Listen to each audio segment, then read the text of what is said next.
Live right now. So we are live now. All right, fellas, the 21-22 season, regular season is over. I know a lot of you guys on here, we're happy that it's over, and a lot of us are happy that it's not. Grim and I will be playing tomorrow to advance in the playoffs. Quick's also in the playoffs. Quick's joined us. Thanks for coming along, Quick, for being on here. But Is Quick Michael Sanderson on here? yes. That's me. Yeah. Oh, okay. So I thought we go around each division and we talk about them. I wanted to start with the NC West, and we'll work our way up from the NC West to the NC East, and so on and so forth, and then we'll come down from the AC North and the AC South. We don't have to talk about the NC West. Yes, we do. Yes, we do. We especially have. That's why I have your team up. If you notice, No, I don't see my team up. I have the team summary up. I don't see it. You No, don't see same. it. Nope, I don't see it either. Which that's perfectly fine. That's Hold that's on, fine. hold on. Let me. You don't have to put it up. That's fine. No, we're gonna put it up. Actually, that's even better. You don't show anything right now. Why didn't that show? Let's not try and figure things out. Let's just move on. Hold on, we're gonna figure this out. How about now? Is it showing? No. Nope, I don't see shit. No. It had a message on there, but I couldn't read it fast enough. It says something about you were trying to share two images at the same time, I think, or something like that. How about now? Well, the game is up, but not my team. Yeah, I see the game Yep. screen, but Really? So you don't Yeah, see? Well, the game screen is on, yes. And so yeah, we yeah, see- I have yeah, we're see you good. We see you clicking. clicking. Yep, we see you clicking now. Okay, maybe there was a delay. All right, so going back Well, to we still don't have anything, but that, like I say, that's perfectly fine. okay. So why don't you start, Jugs, about your team? I know you want to get a lot off your chest. You finished at 7-9. Fairbanks finished at 6-10. Colorado as well 6-10, and Hanalei at 4-12. What happened? I honestly couldn't really tell you. If you look throughout the league, I have the best defense personnel wise by far. And there were, I don't know, 9 or 10 games where we basically couldn't stop a nosebleed. I have no explanation. I think I used 3, if not 4 defensive game plans this season, and nothing like really stuck. I can't give you an answer. I have no idea what happened. It'll be the last time in FOF that I invest so much in defense. I mean, before I used to not really believe this. Oh, offense is so much more important, because I've always felt like defense was just as important. This season has made me think completely different. I have to agree with you, by the way, about the defense. Is it that really important? Because I made a comment in the beginning of the season about the defense, but I'll let you continue. I don't know. I mean, the division was just terrible. I mean, 7-9 should not be winning a division and be in the playoffs. And honestly, I thought Fairbanks was going to run away with it. Me too. I mean, if you look at his offensive line and his running backs, I thought he was going to run away with it. But his quarterback play was so bad, it just kind of hampered him. Yes. Like he couldn't score points or complete passes when it really mattered. Like the quarterback position really held him back. If he had even a half decent quarterback, I mean, he'd be in the playoffs right now. And my game plan against him the last time out was, I had that guy for the end of the season a few years ago when we made that bowl run before Cornet got back in the playoffs. Dodge? I know what he can and can't do. So I just loaded up 8 men in the box last time we played against him and dared him to beat me with the pass, and he couldn't. Yeah, his quarterback threw 17 touchdowns and 15 interceptions with a quarterback rating of 66.2. No, that's not going to do it, man. He lost 7 games in a row at the end of the year. Well, wasn't Yep. he 4-1 after the first 5 games? He was Yep. 6-3 and lost 7 straight to finish the season 6-10. That's incredible. Wow. That's just incredible. That's The a- other thing Yeah. The other thing that happened to me was my running back got hurt for 2 or 3 games, which that basically killed my offense because I don't have a legit backup. Usually I run with 2 running backs, and I don't have 2 running backs this year. And my Well, you right had- tackle got hurt. And you that had wouldn't so be that many big of a injuries deal this if year. I actually had a guy who could play at right tackle behind him, but I didn't. So that killed my offensive. I mean, there were a handful of games where it seemed like half the dropbacks we had, we were either getting pressured or sacked. Well, you have Colorado with 6-10 as well. Diaz hasn't been playing well for him. 19 touchdowns, 17 interceptions, quarterback rating of 76.6.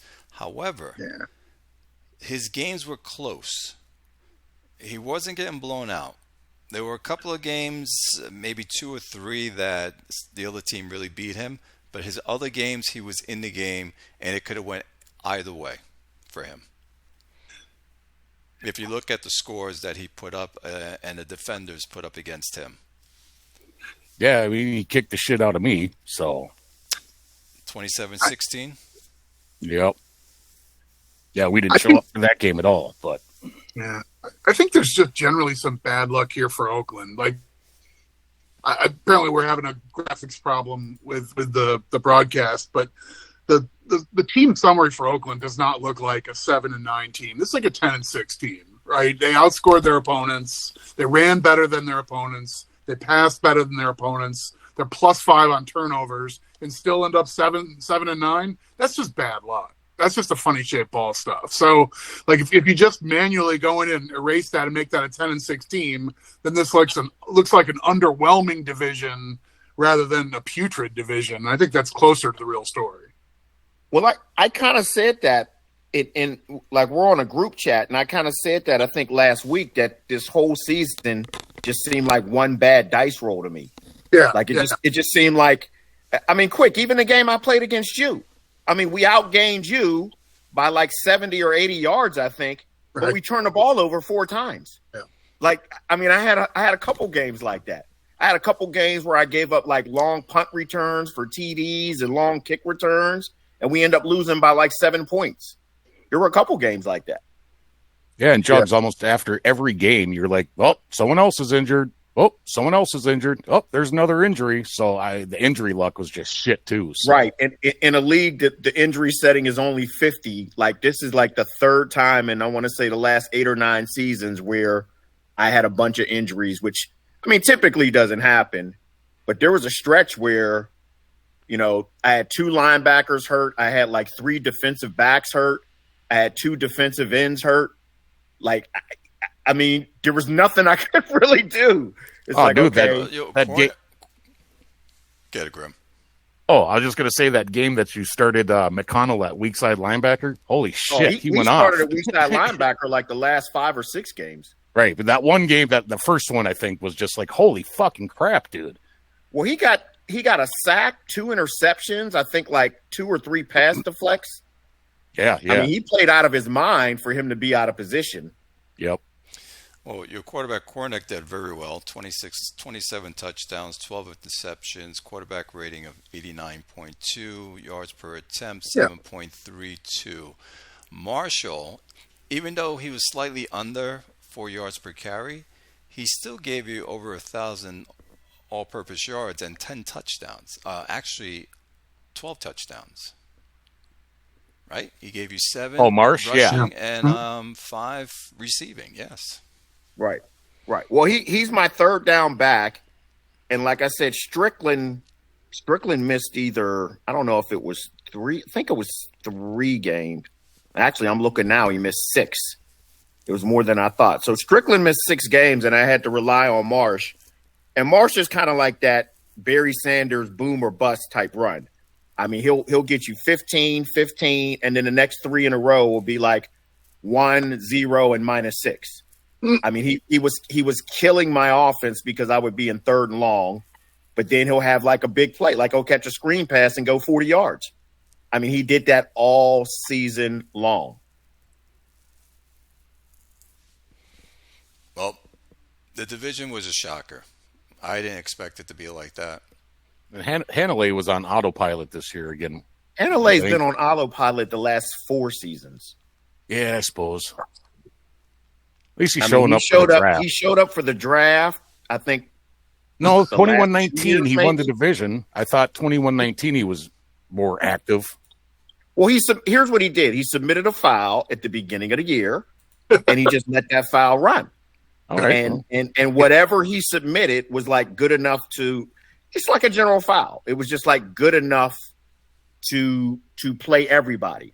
Like he's not game specific in his game plans. He just like a random file he's submitting.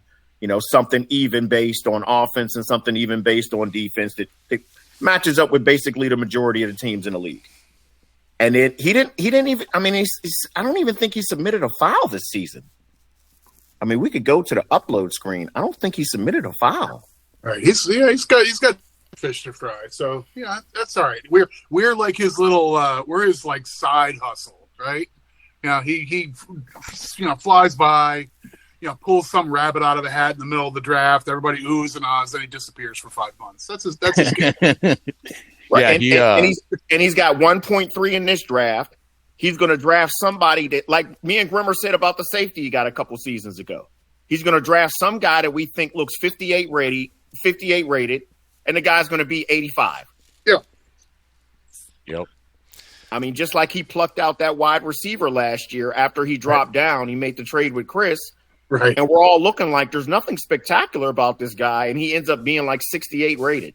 Didn't he win Rookie of the Year, too? Yeah. Tearing it. All right, guys. I mean, it's almost like a joke. Like you said, Quick, it's almost like a joke to him. Like, it's like, this is just like his little playground. Right. Exactly. Let me go over there and play with the little kids and dominate them for a little bit, and then I'll go back to what I normally do. Right. His last file was on February 10th. So yeah, that's about right. But he's like the super math genius guy. You bring him to the bar and you impress girls, and he can tell them what day of the week they were born on, just based on their birthday. And he's like, that's like the least impressive thing I can do with math. He's like, this is good. This is all we want from you. Okay.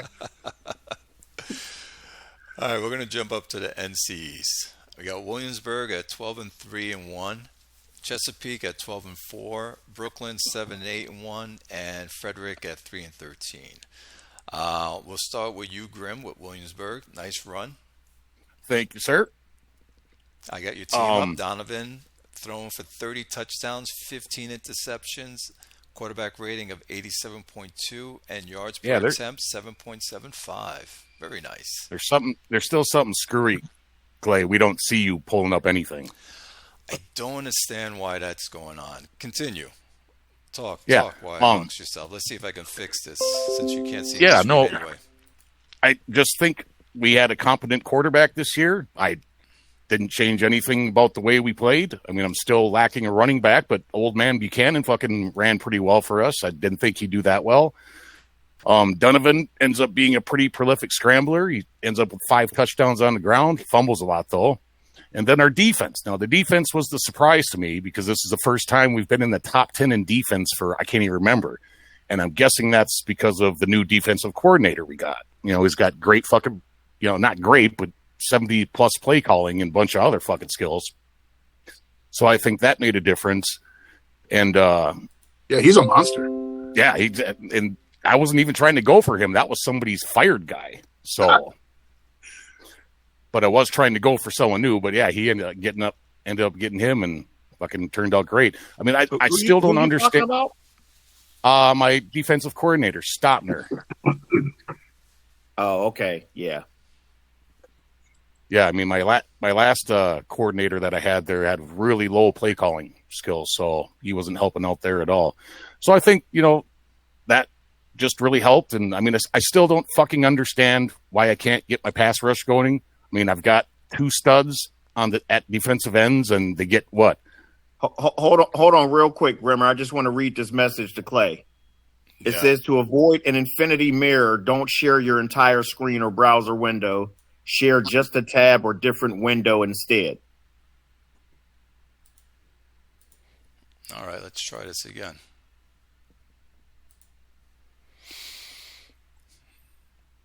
Sorry, Grimmer. Good. No, that's fine. No, I talk with Jugs about this fucking a lot.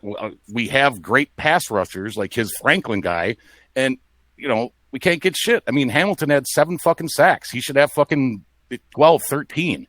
Bovey had 3.5. I'm guessing he should have probably had at least 10. So I'm not getting why I can't get my pass rush going. And again, I could just be playing really great offensive lines every game. I don't know, but yeah, that's about it. I mean, yeah. Go ahead. There's an old theory like that kind of kicked around every once in a while. I used to start a grassy knoll thread about conspiracy theories with FOF, and among the less celebrated of those ideas was one that I've kind of harbored for a long time, that relative ratings matter in this game. And what I mean is, if you've got 2 defensive linemen who have the exact same, like, let's say pass rush technique is the real skill for getting to the passer, right? Yep. If one of them has a real high run defense bar and the other one has a really low one, for some reason it feels like the guy who's got the all of his skills are in the one basket seems more effective than the other guy. This is not borne out by testing or arithmetic or Python or fucking artificial learning or whatever everybody else is doing nowadays. Like I'm not doing, all that kind of stuff. I'm just telling you, you got a bunch of people look pretty good as defensive linemen, but they all have a higher run defense than pass rush technique. Maybe they're all run stoppers like they have in Oakland. Maybe you don't have anybody who actually wants to pin his ears back and go get it. It's the concentration effect. Yeah, the concentration effect. So it's like if they got the one bar, then they excel at just that one bar. If they got 3 or 4, then like their skills are kind of like spread out, so they're not as effective at the one thing. But what about his guy Bov? Bov has Bovey. Bovey, I meant. Yeah, it'd be nice if you could pull them up on the screen, Clay. I don't know what the fuck's going on here. Bovey and Hamilton. I think combined they should have fucking had 25 to 30 sacks between them. The other weird thing too is the 3-4 guys getting all these fucking sacks at end. Like both of Chris's guys at 3-4. Like I think 15 sacks, and didn't your guy Quick have a lot of sacks too? Always before he got hurt. Always. Yeah, always. Every one of my teams runs a 3-4. We run up the number. That's it. Yep.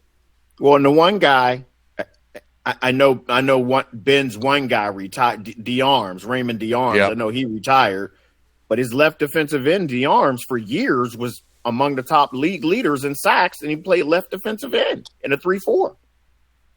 Yeah, so I was just like, I always understood it that 3-4, you're supposed to be getting most of your sacks out of your linebackers, but it just hasn't been the case. Oh, wait, are we playing real football inside our computers now? No. Yes. We are. Quick. This is a fucking game.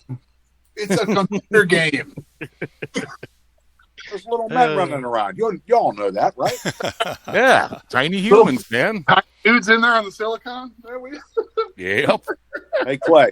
Yes, I know what I'm going to do. Before you jump to another division, I want to show you something. So whenever we get to the end of this division, So we're going to go into the game itself, and we're going to look at teams from here, since it's not working off the FLF.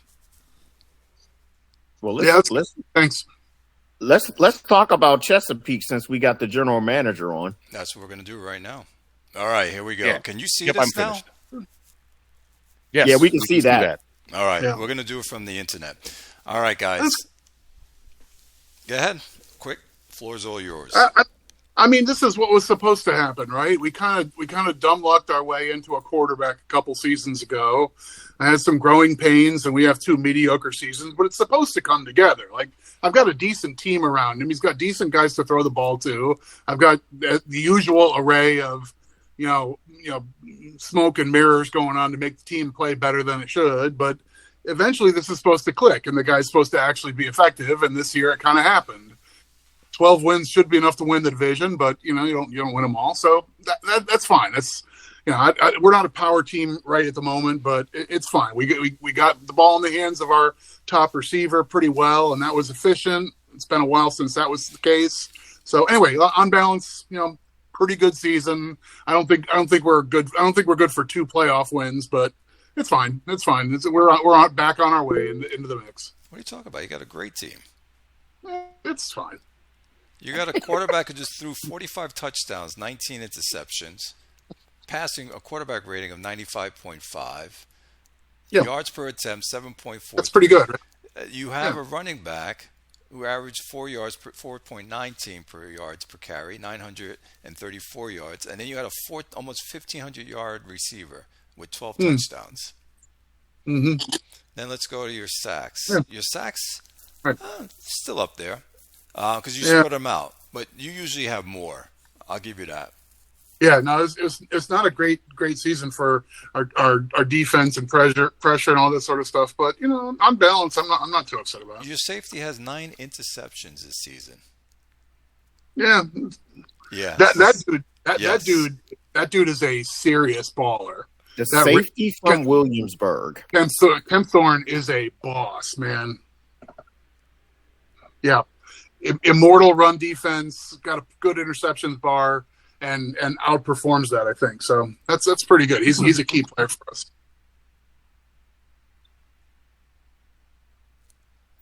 Yeah. By the way, good season, quick, nice play, and you finished strong. 41-14, then you 28-14, and then 44-41 against Williamsburg. That was a close one. What happened in that game, by the way? That was overtime. Yeah, what happened in that game? Was there an interception, a fumble, or something like that? Look, Well,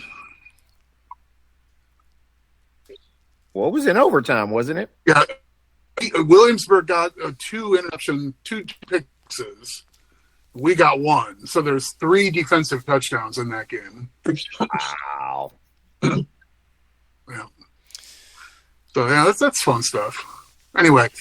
It was a meaningless game. He probably brought in the JV team to play. Well, let's jump then to Brooklyn because I thought they were going to be 10-6 team. He thought that too. Mm-hmm. Cushman didn't live up to his name this season. Only 23 touchdowns, but 17 interceptions, almost a 1-to-1.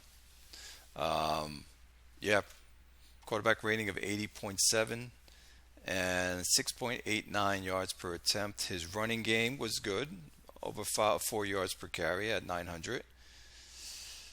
His defense gave up almost more points than he put up points, if you look at it. Yeah. Well, the crazy thing about Cushman is 40 years old in his 16th season. He's still rated 54 overall. Yeah. Like that's crazy. Yes, it is. That's why I made that comment on our text, and you're like, your quarterback can never go that far into 40 years old because he's not an 80 rated quarterback, correct? Right. Yeah, I think he's an outlier, right? The game should have retired this dude a couple seasons ago. But for him to still be in the 50s and still be relatively effective is, pretty cool. You think he'll not retire next season? No, he's gone. I mean, he's in the final year of his contract. He's age 40. There's like a 1% chance that he comes back. Yeah, that's a bummer. I thought Jops actually was going to get to his 9-7, 10-6 record. I know he had some work shit come up that got in the way. So that's always a bummer when shit like that happens. Yeah. Yeah, and then last, Frederick, what was his That's record the last team season? that surprised me. What was his record last season? Anyone know? Oh, we can look right here. What do I just do? History. Here we go. Yep. He was 8-8 last year. So he went 13-2 before. No. No. 13-2 was the previous GM. I know. Yep. Oh, I see what you're saying. That's right. Yeah. Right. So 8-8 was Nemesis, and then this year he went 3-13. That surprised me because I expected him to at least hold serve or get better. And he took a drastic. It took 2 steps back actually. He might not have the players that he likes. That works. Consider he's still got a pretty scary team with those wide receivers, and his defense is pretty solid. And yeah, I actually thought he was going to do a lot better this year too. Wide receivers he's not throwing to. He's not throwing enough passes. So, whatever, whether that's by design or some fluky outcome or whatever, but you can't. You've got to really lean into a run-focused attack like this.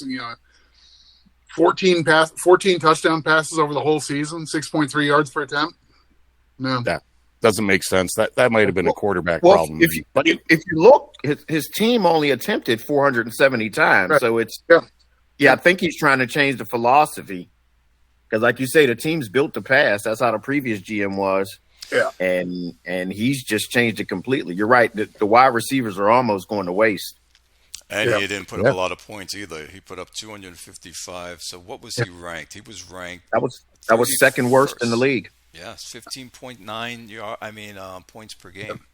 Yeah, no, with his quarterback, 60% completions is all of his receivers, catch percentage, 60%, all of them. Yeah, I think you're right. That's probably a waste not to be throwing the ball like the rest of the guys do. He gets 1-1, yes? Yeah, and quarterback's got a lousy third down passing rating. So if he's like handoff, throw, then he's putting his quarterback into all the bad situations too. You got to flip the script here. Get that guy out there, throw the ball on first down to those receivers. He gets pick 1-1, correct? Yeah. Yep. He's got 1-1. Okay, so we'll see if he goes. Then we're not going to put this guy out there anymore. Then all right, got it. Yeah, I hope there's not a QB there. There is me quicker in trouble in a couple seasons. Hey, we all hope that we're all in the same conference. We all hope that. Yeah, I suppose. All right, we're gonna jump up to. Hey, hang on, Clay. God, talk to me. I was sitting here while we were talking, and I pulled up Williamsburg's schedule just to see how he did. After I cried because he had a 7-game winning streak and I had a 7-game losing streak this season. I got his team up right now. I got his team up.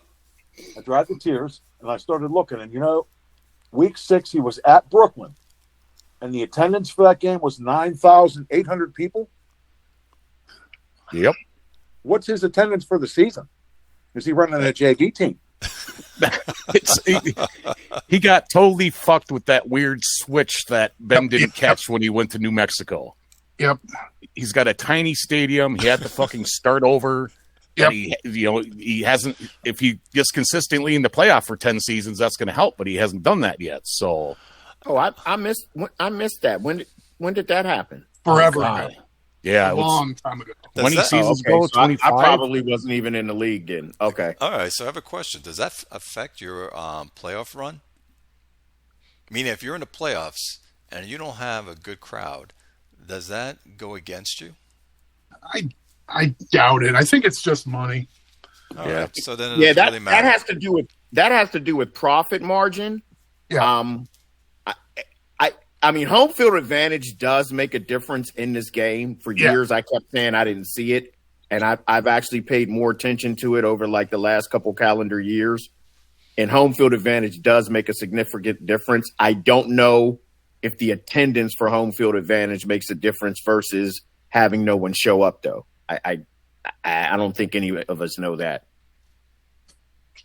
I just felt bad for Grimm's team. He's playing a home game against Hanley, and there's 99,900 people at the game. And the next week he goes to Brooklyn, and there's 9,800 people watching. Yep. Interesting. No, I've mentioned in the forums there a number of times. I'm in there, if I beat Jops or something, or he wins, I'll be like, Jops playing in front of your 10,000 rabid Brooklyn fans. Just giving him shit because he's been 10,000 or less for a long fucking time, man. I wonder what the attendance was on any home game he had that year he won the bowl. What year was that? Division Brooklyn 2109. Someone look it up on their computer. I'm doing it right now. Grim, so you at least had. You were ranked number 4 in scoring defense and ranked number 4. His attendance. His season tickets sold that year were 17,500 out of his stadium capacity was 69,900. So his stadium capacity has changed. Yeah, he may have built a new stadium. His problem was it was something like the fan support bottomed out at the new location or something along those lines. Yeah. There was an in-game glitch that was a meaningful problem.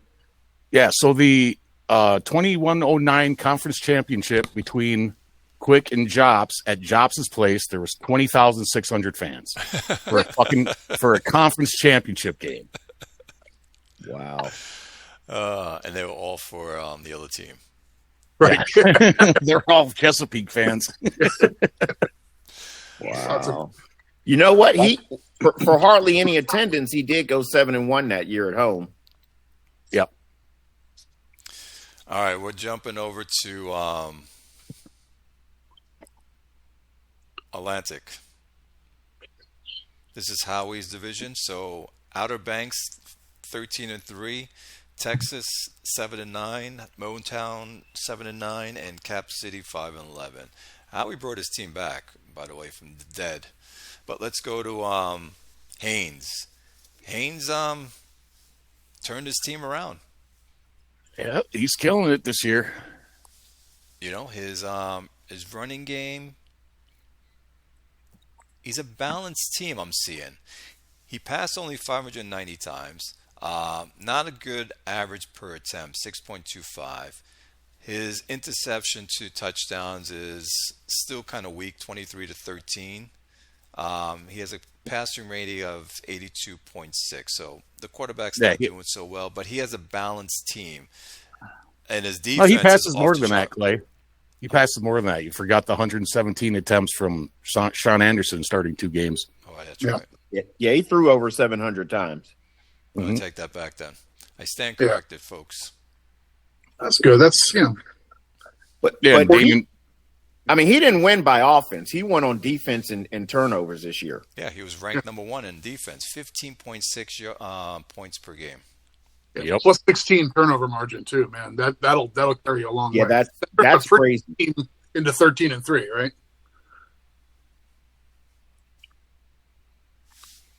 I mean, he had some games where he was putting up 500 yards, and then he had a couple other games where he barely got 350. I mean, he won by defense this year. Yeah, 249 points allowed. That's absolutely. So I wonder if his defense is going to show up this playoffs because it resets. Everyone is 0-0 going into the playoffs. Wish my defense would show up. Yeah, well, Jugs, compare OBX defense to yours. I mean, click on the roster for him, Clay. Sure. There's no comparison. Maybe one stud, 2, a safety, and a cornerback. There you go, guys. Amazing what he did. Yep. Yes, it is amazing what he did with his defense. With average guys except for 3 positions. He's got the stud cornerback. He's got a solid safety. He's got an edge rusher, Leesky, who's got that combination of high pass rush technique and really high endurance. And what you were saying, a low run defensive bar. That's a powerful looking guy. That's a great bar profile for a dude who'll put up 12 sacks. Yep. I'm going to bring him up right now. At 12.5 this year. 28 hurries. There you go. Yeah. That doesn't look like a superstar, right? I mean, you love to see all those bars filled in, and guy can do it all. Somehow, dudes like this is it, man. That's all that matters. Yeah. So he's got that's a 57 rated guy according to my scout. Yep. He's got a 61 rated defensive end on the other side. He's got a 70 rated corner and a 62 rated safety. Now, just for shits and giggles, I got a 71 rated defensive end, a 52 rated defensive end, a future 69 rated defensive tackle, a 72 rated defensive tackle, a 76 rated middle linebacker, an 82 rated outside linebacker, a 69 rated corner, a future 66 rated corner, a 70 rated safety, a nickel back who's 54 rated, another safety who's 54 rated.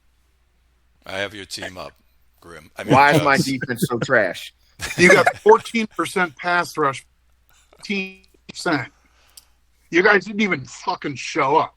I know. The pass rush bit, man. I'm not saying I know why, Well, like that's the pivot of the whole thing. Right. And Grimmer's been telling me that the last couple seasons, and I even moved Franklin over to defensive end, and it didn't make any difference at all. Nope. And I just don't know why.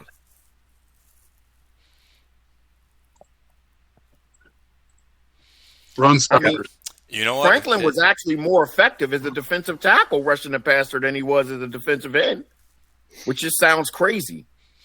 I think Red Zone's looking for a defensive tackle. You can give it to him. He'll draft Yeah, one of the top 10. If he wants this old ass guy, he can have him. All right, getting back to I can't add anybody to my team if I don't draft them because I have to build cohesion. He's playing by house rules over there. That's what we're doing. Yep. so Haynes, good play. Yeah, Now- just impressive season by him. I think he can get a little bit more out of his passing game. Just be a little bit more efficient. I mean, he has the wide receivers. I don't know like where the disconnect is. He's got the stud go-to guy, Blake Flowers. Yeah, he had a He's great got- season though. Yeah, he's 124 got a solid catches. tight end in Wiggins, and he's got another wide receiver in where's the guy at?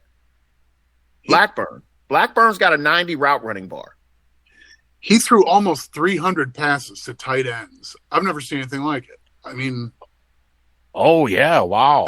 that's freaking bananas, man. I think he said last time he was on the show that he's doing a 2 tight end set. Did Yeah. he say that, guys? And Yeah, if yeah, I that's think the case, so. then he probably needs to go to an Earhart Perkins offensive coordinator then. Yeah, he's balanced right now.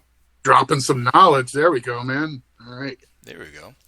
All right, now we're going to jump over to Howie's team. He brought him back from the dead, finished at 7-9. Howie, I know you were disgusted in the beginning of the season. Yeah.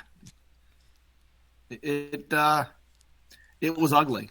And look where I finished off on defense. Total defense, number 1. Rushing defense, number 1. Right? Scoring defense, was that number 3? Yes. Passing defense, number 4. Wow. Awful. Just awful. Oh, so you All right, can't. hold on, guys. Howie's defense was pretty much almost ranked top 3, correct? And Yep. yet he finished at 7-9. Well, that look goes to at his show- quarterback play. And it goes to show how important defense is. Just that alone. Yes.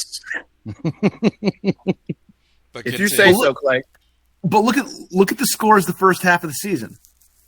37 points, 32 points, 28 points, 17 points, 27 points, 24 points. Like that's just all of those stats came from the last third of the season after I got beat by OBX the second time. Yeah. Now, I need to preface this. Part of the reason why you played defense so well had to do with the offenses you were facing. Yep. None of those teams are powerhouses on offense that you faced in the last 6 games. Oh no, you're absolutely right. I don't disagree with that at all. I don't disagree with that one bit. But when you go 7 games in a row holding all 7 teams to under 20 points, that's still doing something. Yeah, Yep. yeah. Oh, it's a very good job. Yes. Kind of going back, one of my wide receivers got hurt early with a concussion. He missed 9 or 10 weeks, and then DeWalk got hurt. So it wasn't until I kind of got into this, that last set of games when I started scoring 27 points, 40 points, and 30-something points that I had my entire wide receiving core playing. So I wasn't healthy for the first half of it, and I was forced to play a couple of receivers I didn't want to. How much did that hurt the cohesion and hurt the offense? Probably a lot. But maybe. I don't know. I say probably, but maybe. Yeah, Donaldson just fucked you too. Oh, he did. He didn't. He. Another thing, I had a lot of guys take big drops over the between the end of the season and the first week of the regular season. My second running back, Devontae Enard, he dropped 12 points for me overall, but his His whole recognition bar went in the shitter. His route running bar went in the shitter. So he was the second half of a two-headed backfield, and he just didn't have the numbers that he had last year. I mean, he just tanked for me. I think last year he was above 4.5 yards a carry. This year he was under 3.5 yards a carry. Bryce Buckley, my starting running back, he took a little bit of a hit. Couple of tight ends took some hits in the route running bar and the blocking bar. So it was a perfect storm of skill deterioration. Yeah. Yeah, no, Enard, Howie, last season 4.2. The season before that, 4.9. So 849 yards, 830. Yeah. I mean, he was the perfect second back for you. He was.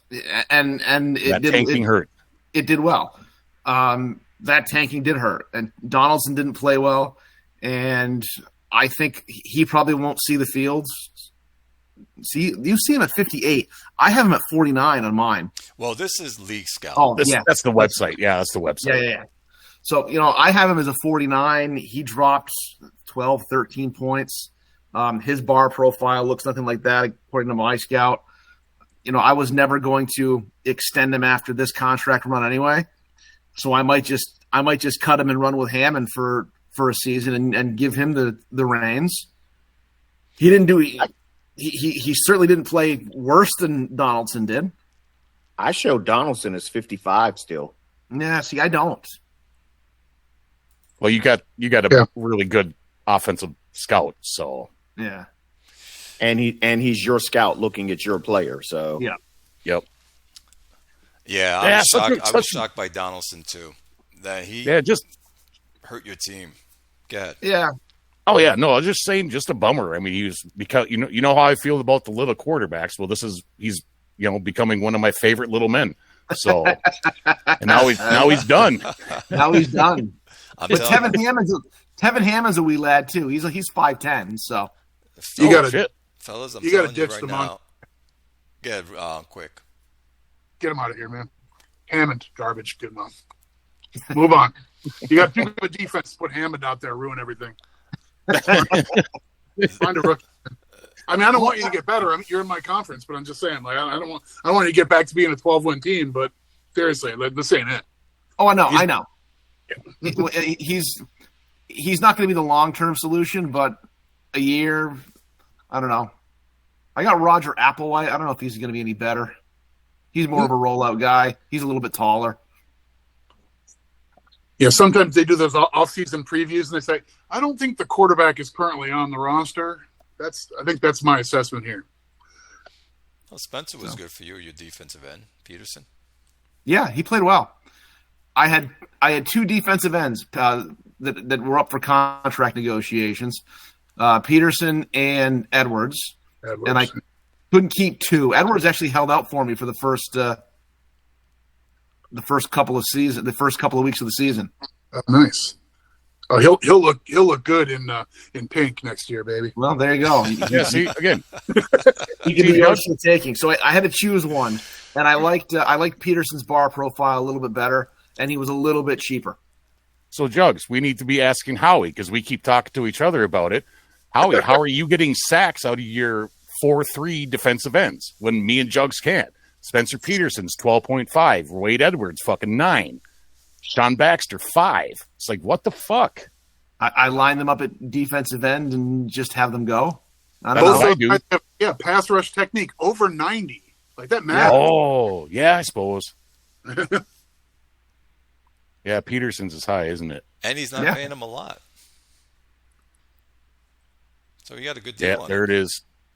Got a very good deal on Peterson. Yeah, but Bove, the guy on Williamsburg, has pass rush technique of 93.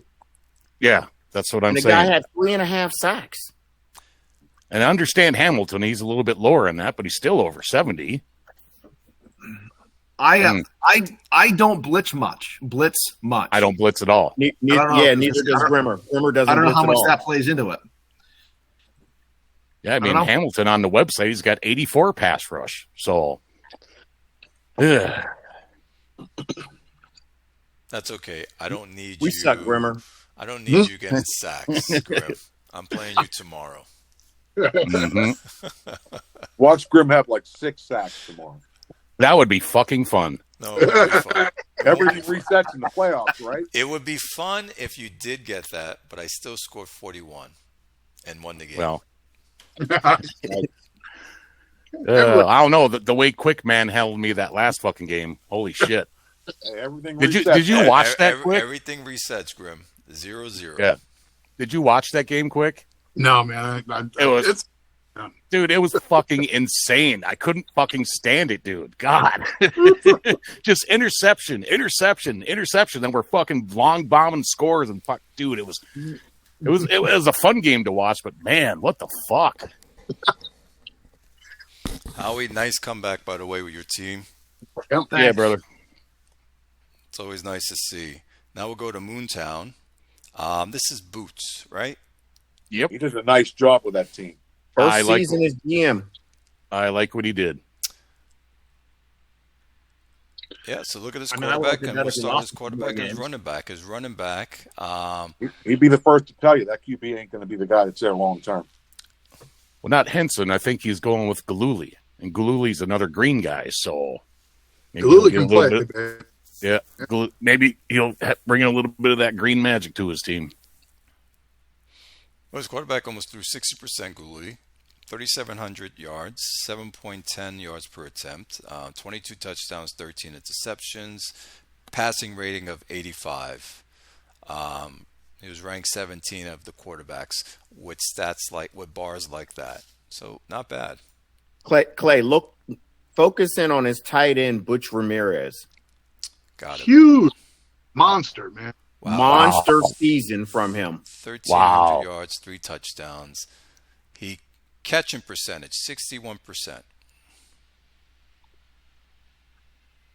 That keeps your offense moving, right? Yards Throw per, 8 passes to that guy all day long, baby. Jesus. he was ranked number 1 Yep. of the tight ends. And how did he get this guy? Oh, he got him from Saw. Saw dropped him or couldn't sign him.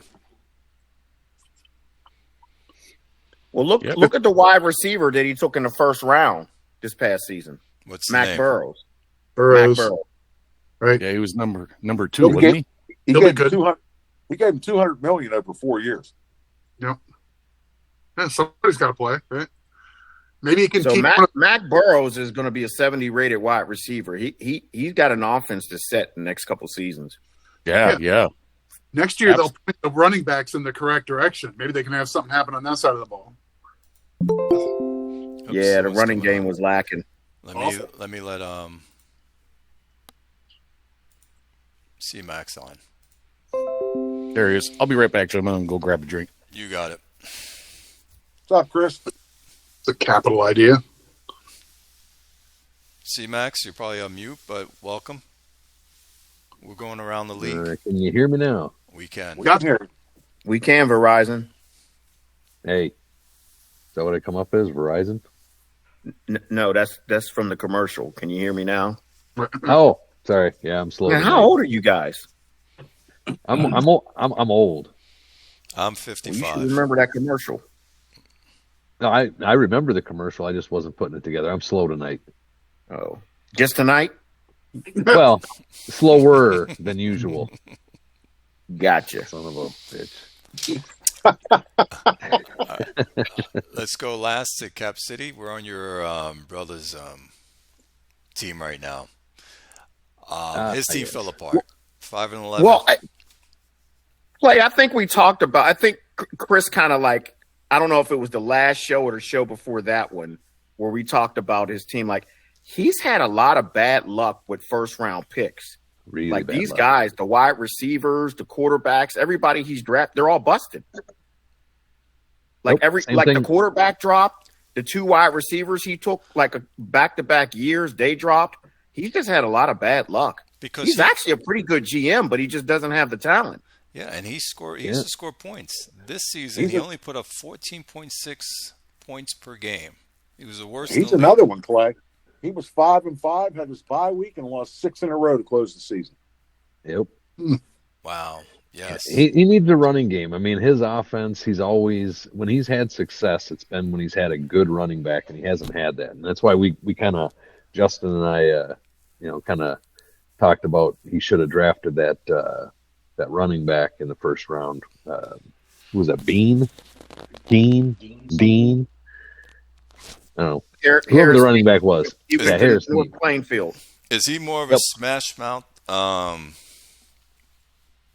type GM? I don't know. Your brother? I don't know what he's running right now, actually. What is he? Smash Mouth? Yeah. Well, yeah. No, he's, I'm pretty sure he's always, Justin, has he always had Smash Mouth?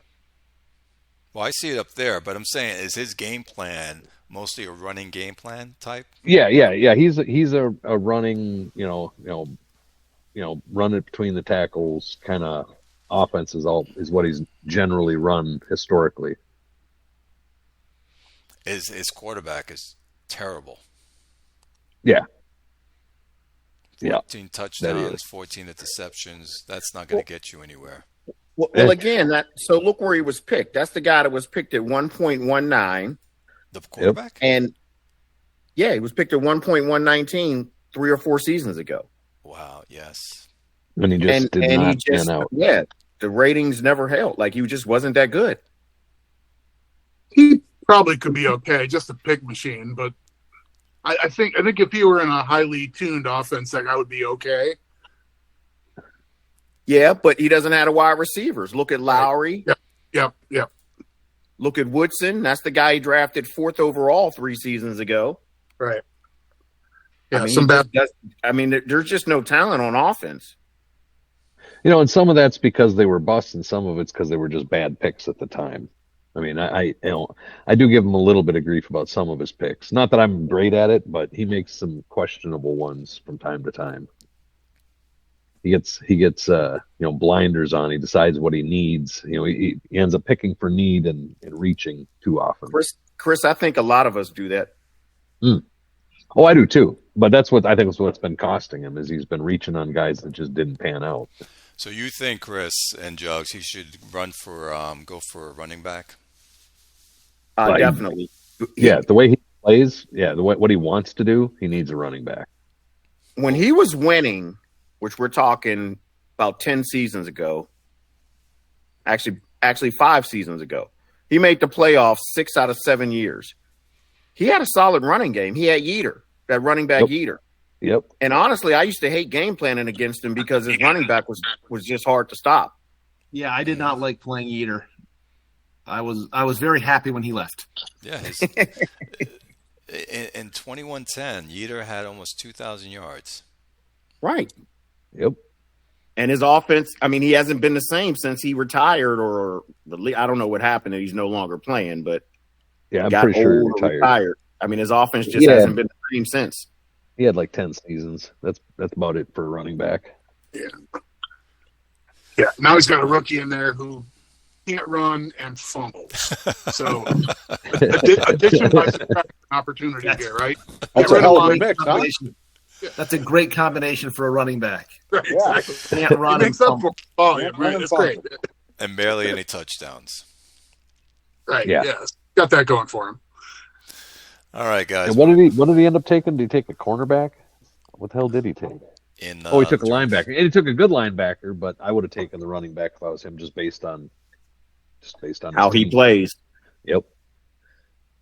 I like stud linebackers. I mean, I love them, but Who was the linebacker you took? Travis Warren. Yeah, Warren. He's not even. Where is He he? looks very good. He's a strong side linebacker. He looks really good. But he didn't give him any No. oomph for the game. Yeah, he does look great. Looks like he hardly played. Right. Yeah, he didn't. Yeah, which is very puzzling. And no injuries. So, yeah. All right, let's get over to the Midwest. Arizona took this division. Millman, nice going. He's done an excellent job with that team. Excellent. He went 14-2. We went 11-5. Chicago dropped to 7-9, and Iowa dropped to 3-13. Millman, nice going. His quarterback, Horner, a disaster. Meaning that I hate playing against him. He's very good. Almost 67% completion, 7.97 yards per attempt, 41 touchdowns, 11 interceptions, 108 passing rating. And a running back that put up almost 1,300 yards on the ground, 5.80 yards per attempt, 4 touchdowns. And then the other one is 920 yards, his other running back. So he is a pass machine danger and a running machine danger. He has the perfect balance between the two. His quarterback scrambles just enough, just to keep the defense honest. And his quarterback, I don't know if you mentioned this or not, he averaged 8 yards per attempt, which is about as efficient as you can get. I did. I mean, this is the 7th year in a row he's made the playoffs. Like I say, he's done an excellent job with this team. And look at the receivers he does it with, man.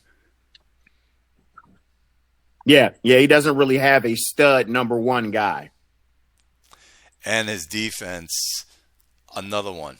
He only allows 22 points per game.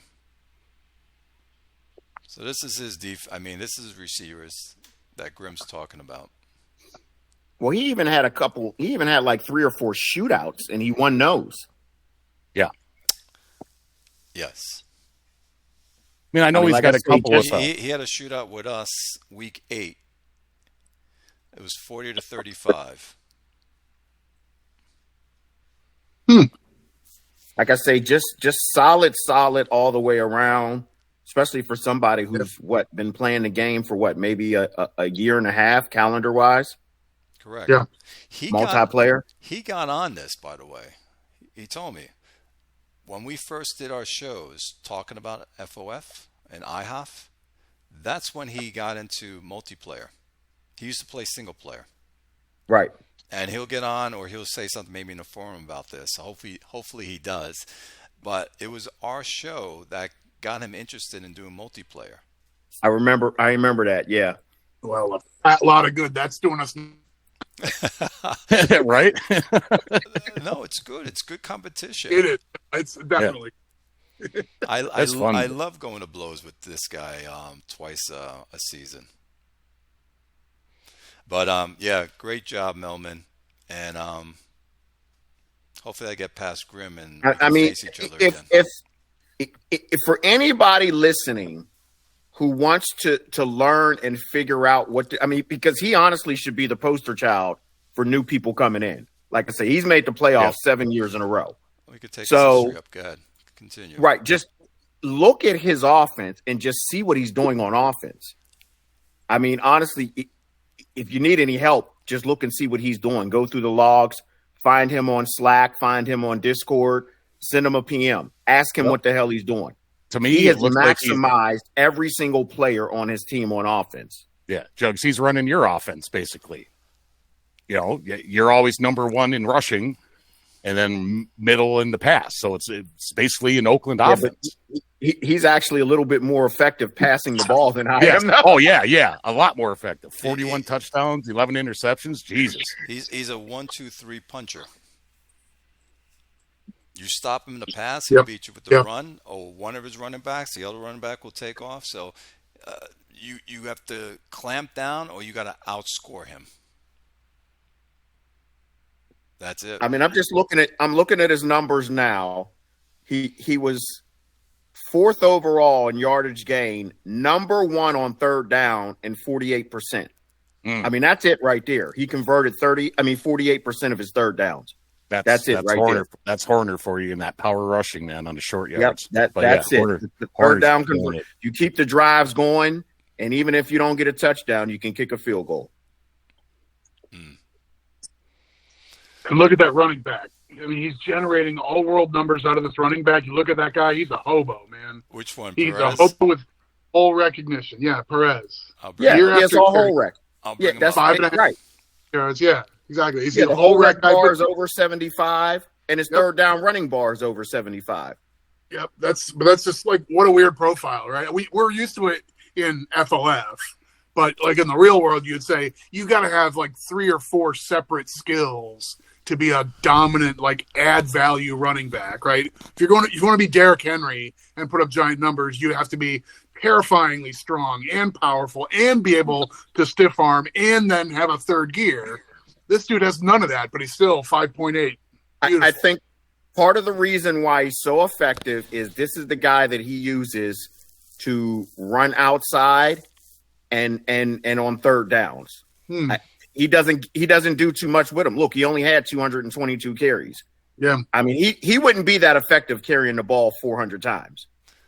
I mean, he kind of just uses him the way he can in order for him to be effective. Well, look Yeah, at I'll this. buy that.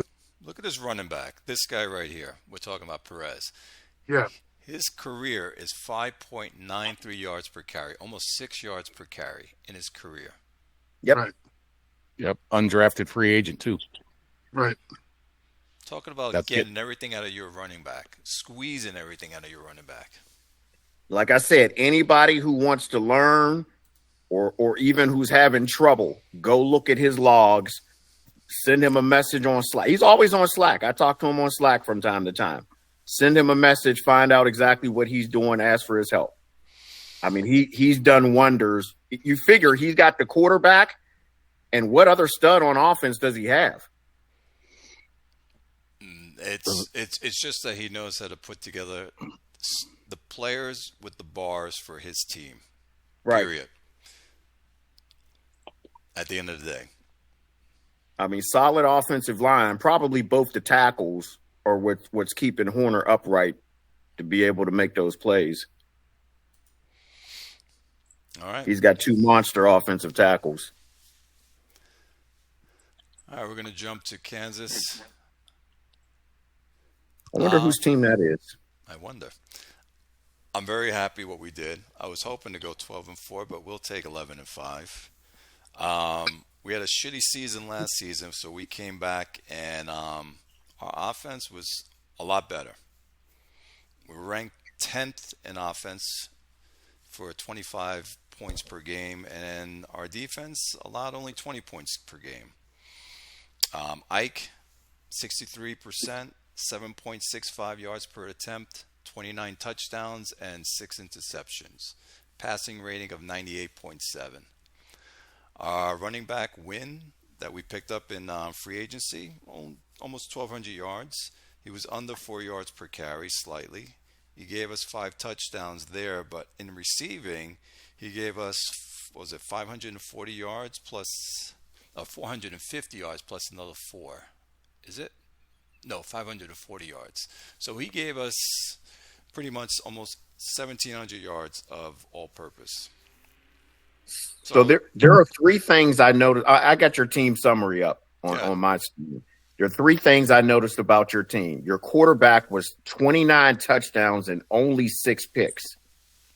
You had the fewest turnovers in the league, which led you to have the number 2 turnover margin. Also, Powell, the wide receiver you got a couple years ago, panned out for you. He was at 9 yards per target. Yeah. Yes. Yeah. I mean, without that guy, you don't go 11-5. I mean, he was about as efficient as they come. Yeah. That's Greg Jennings with the broken leg, right? That's what he's just put the whole team on his back, man. You are correct on that. That's the thing, man. I was shocked he dropped to 14, by the way. But, yeah, he gave me almost 15 yards and 10 touchdowns. Well, you know, Clay, even that Ensley guy that you traded back up to get at 118 that we all thought was going to be shit, he made a nice jump this year, too. Yeah, he had a solid season. For I don't know if he's your number 2 or number 3 guy, but he had a solid season. He's 3. I have, Mick something as Mick Williams as number 2 that I picked up in free agency. So he's still on my screen. He still needs to bump up, I think, a little bit more. But go ahead, Jugs. Well, if Ensley's your 3rd guy and he's getting over 700 yards receiving and he's at 8 yards per target, I'm not sure how much more you want from that guy.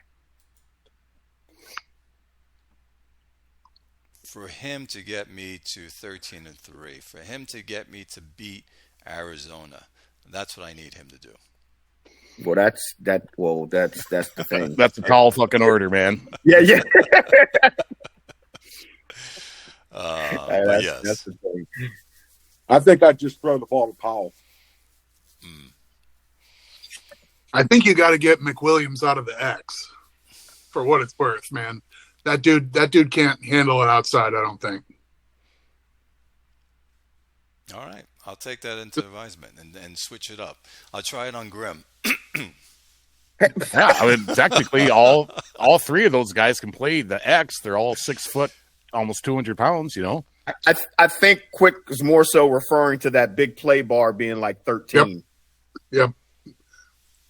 You may be in love with Powell, you know, in the Z, and I get it, but I don't know. I don't think you got the proper X receiver on this roster.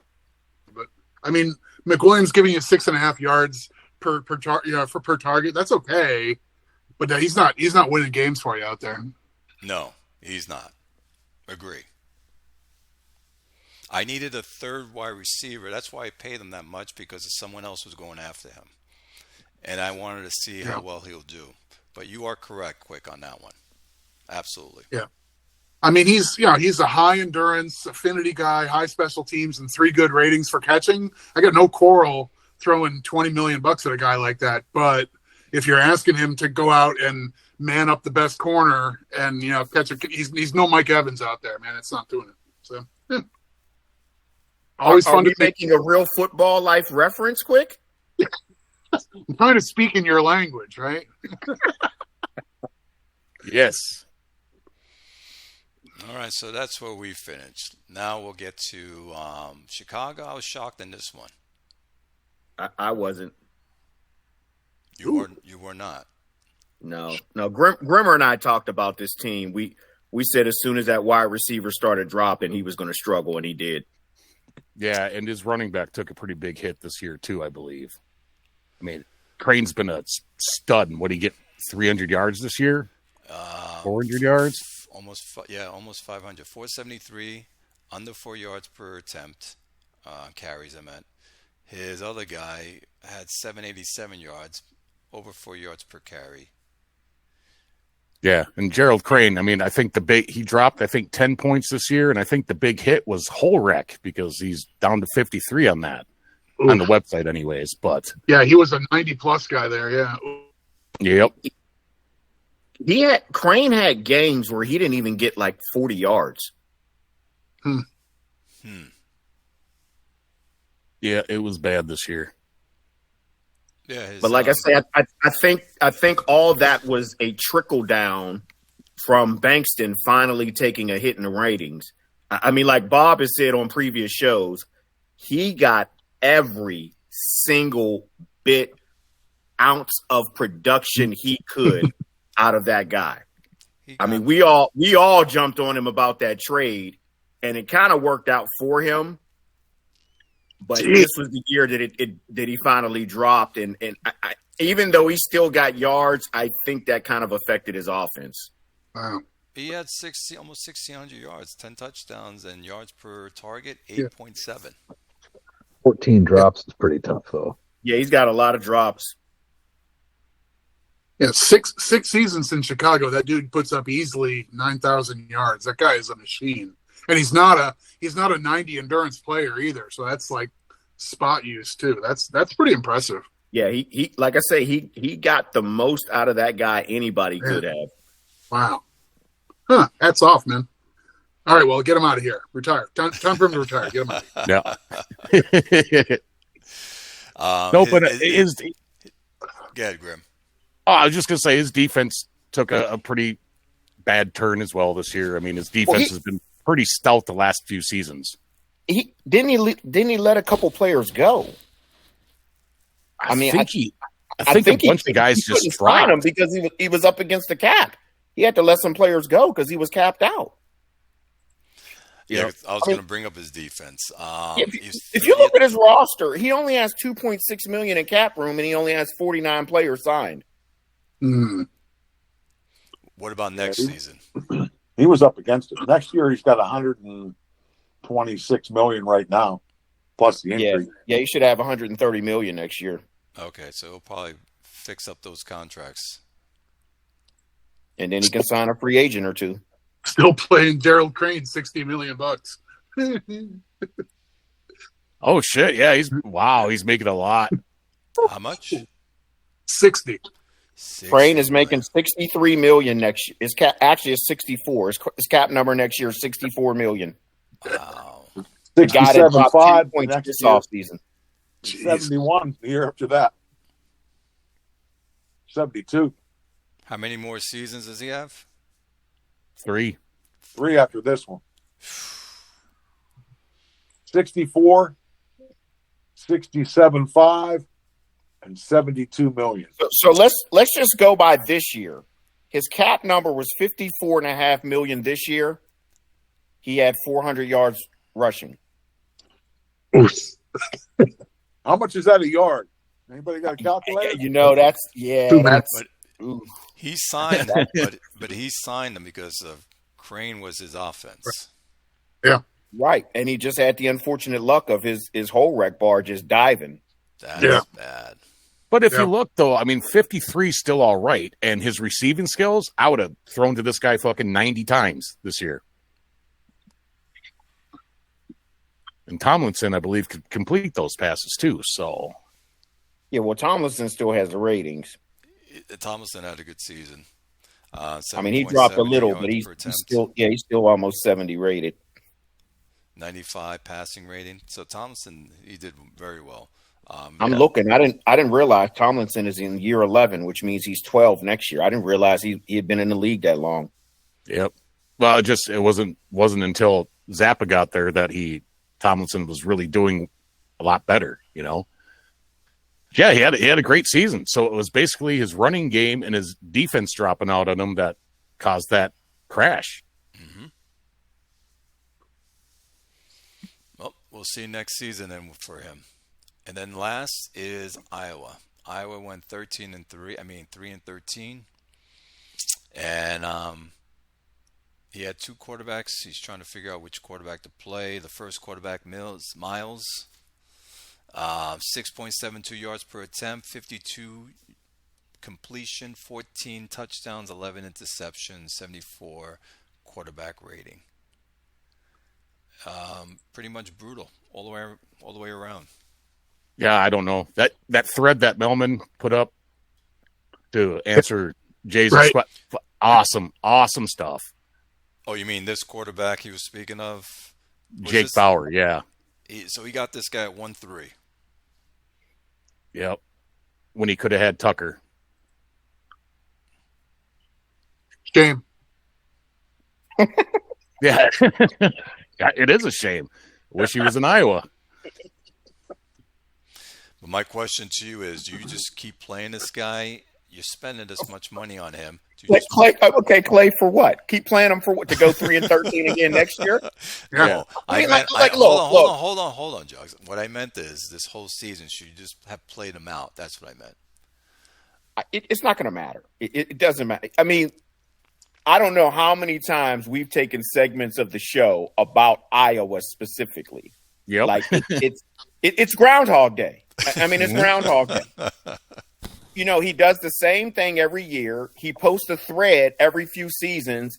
How come this guy's not playing well? Because he's not good.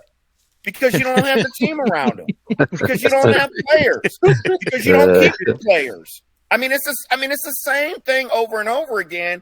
It's almost like what is the definition of insanity? Doing the same thing over and over again and expecting a different result. I'm not sure what he wants anybody in the league to say. He keeps doing the same thing over and over and over again, and it's like he's not even learning from it. And then I got people telling me he's winning in other leagues, and I'm curious, like, how are you winning in other leagues when you operate like this? It's pretty much the same thing every season. He needs a quarterback, he needs a running back, he needs a tight end, and he needs a wide receiver. His O-line's fine, his D-line's fine. He's got decent linebackers, some good corners coming up, some great safeties. So, I mean, again, it's just down to offense just being bad, which it seems to be every year. But every time he gets a quarterback, they end up being on his team for only a couple years, and he either trades them or lets them leave free agency. Hey, you're talking about Bob now. Be careful. I guess Bob didn't get the joke. I heard you. What He didn't like it. he's Just letting that one pass. He's picked 2, yes? 1.2 coming up when he picks. So we don't know if there's going to be 2 quarterbacks there. It doesn't happen often that there's two legit quarterbacks at the top. If there is, he needs to draft the legit quarterback there. If not, then he needs to find a legit wide receiver. I'm guessing there'll be one or the other there. And if he doesn't have that, then he needs to find a 70 rated running back so he can just hand the ball off to 400 times and hope the rest of the offense doesn't go to shit. There it is. I mean, man. he's got to find a player that he can rely on offense as a start and just go from there. Yep. Like build around whatever player it is, the quarterback, the wide receiver, the running back. Build around that one offensive player and just go from there. You got to have a plan. He doesn't have a plan. And if he does, he doesn't follow it. There's your snippet.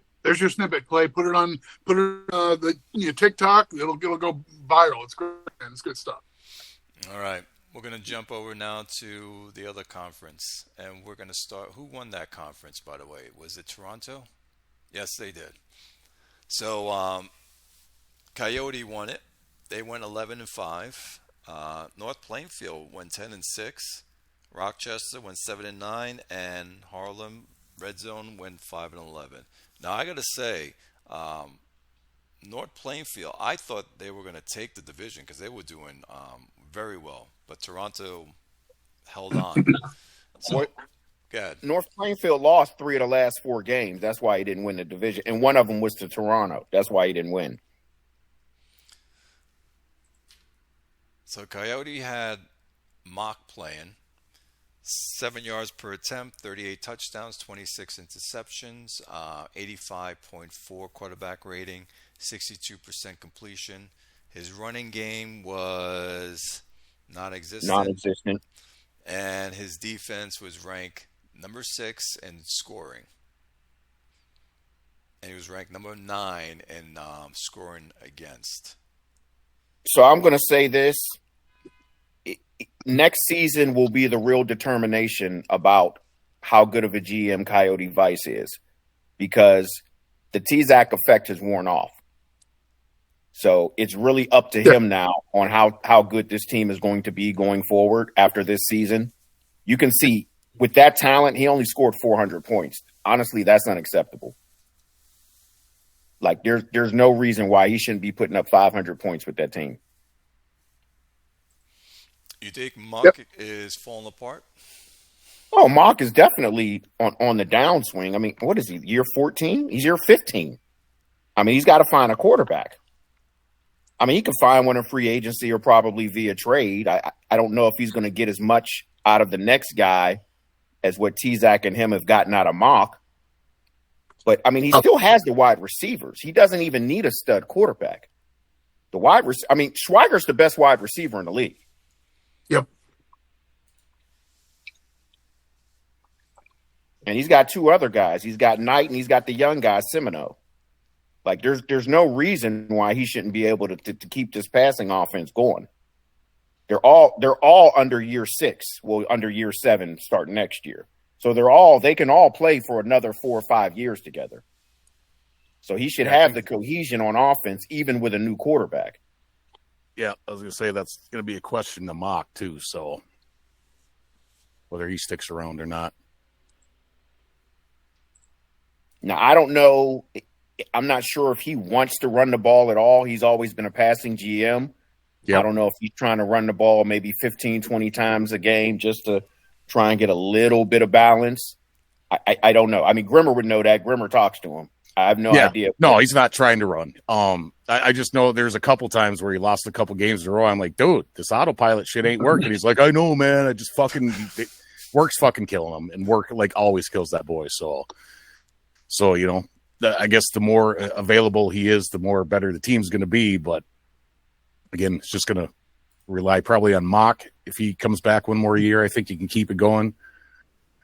But yeah, he's not running. He's just passing. Here you go.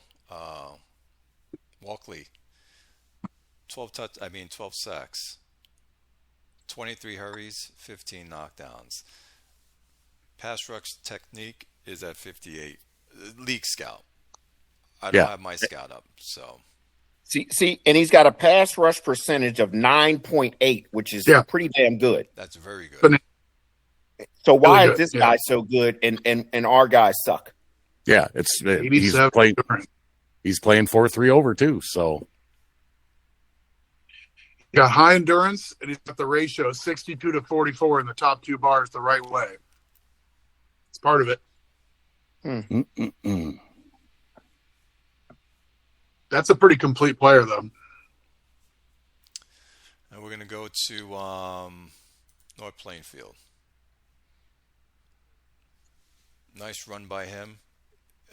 His quarterback Banks, 21 touchdowns, 18 interceptions, 7 yards per attempt, 84 passing rating with a 64%. He rushed for 890 yards, almost 5 yards per carry with one of his running backs. His other running back, 580 yards, almost 4 yards per carry with 7 touchdowns. His defense allowed 21 points, so it was ranked number 9. But he didn't score a lot. He only scored 21, almost 22 points per game. So he was ranked 22 in that part. Well, I think that's just a product of just the young quarterback and the young running back. They're coming up, and I think they can be a force here for years. Well, he's kind of always been a defensive GM. He's never been like great on the offensive side of the ball. I have Harris Dean, the rookie running back. I have his player card up. His whole rec bar is 100. That guy should be really good. Yep. I mean, that's the guy Chris said that Cap City should have drafted. Yep. Yeah. His whole rec bar is 100, and his breakaway speed is 100, according to my scout. Mine too. Yeah. Yep. I mean, he needs to. The guy only got 193 carries. He needs to get his guy the ball 350 times next season. Yep. But he's got the big three. He's got Banks, he's got Dean, he's got Daryl Newsome at wide receiver. So, I mean, he's set on offense for a while. Yeah. And his defense just got scary again this year because it hasn't been. The one thing I'm going to say about Newsome is he targeted him way too much.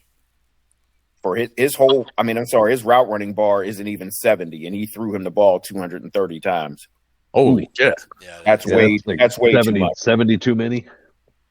Yeah, about. I mean, he shouldn't be getting more than like 160, 170 target. That's just way too much for a guy with a 64 route running bar. Yeah, because he's not showing any improvement. His yards per target is 6.8. Right.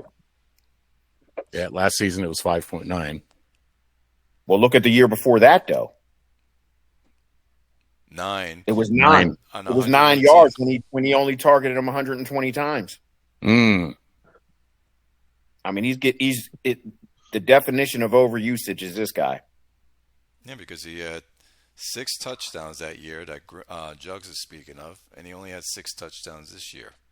He did better with 119 targets. Yeah. He's got to find, and he's picking late in the round, but he honestly needs to find another legit threat at wide receiver. He doesn't have another.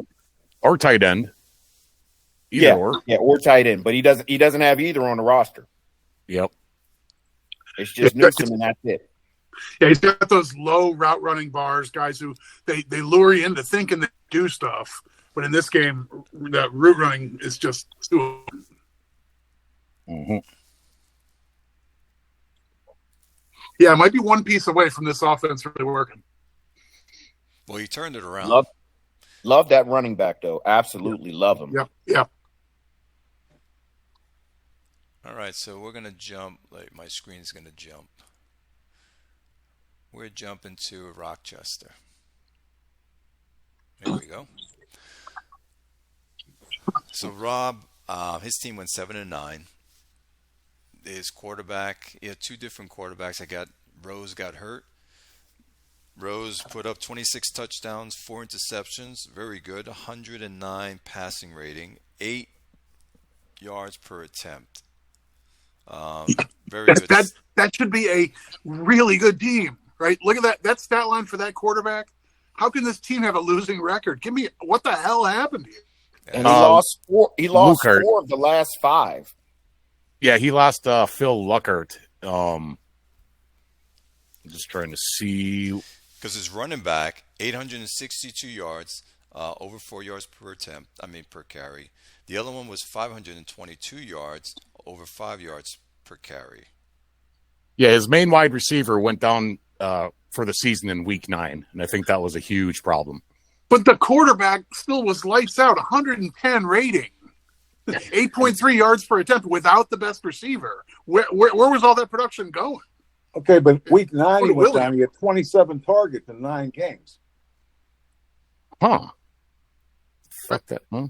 That's what I'm saying. This guy's, Now he's got Charles Williams at wide receiver, too. He's a bona fide stud. Williams gave him 9.3 yards per target. Like that battery is working. How is this team 7-9? Defense. Yeah. Defense Look, if you look at his team summary, he's got a bunch of games where he gave up mid-20s to 30 plus points. Yep. Wow. Yeah, because his team scoring on him was 24, almost 25 points per game. So he was ranked 24. Yeah, also, looks like I'm looking. Those stats are slightly misleading because the first 3 games that Rose started, he had 12 touchdowns and 0 picks. So he kind of tailed off after his first 3 starts. Interesting. He still put up good stats, but you start off 12-0 touchdown to interception ratio. That'll carry you a long way, right? Yeah. Right. And he put up a bunch of points in those 3 games too. Yep. Interesting. Huh. Yeah, it's one of those. All right, we're going to jump now to Red Zone. Red Zone, this is your team. You can give us. You went 5-11. I know you want to throw your computer out the window. Many times you text us, so the floor is yours. Well, I'm going to put this. We're going to pretend we're in school, and Quick's the teacher and I'm the student because I've already gotten plenty of my lessons from Jug. So, Quick, if you were the teacher, and I hired a new offensive coordinator, and then I went and got a new quarterback, and then I went and got 3 new wide receivers, would you take the ruler and slap me on the wrist? Why'd you hire this guy, an offensive coordinator? You don't like calling plays? You let it, like a hot dog vendor call the plays? What are you doing, man?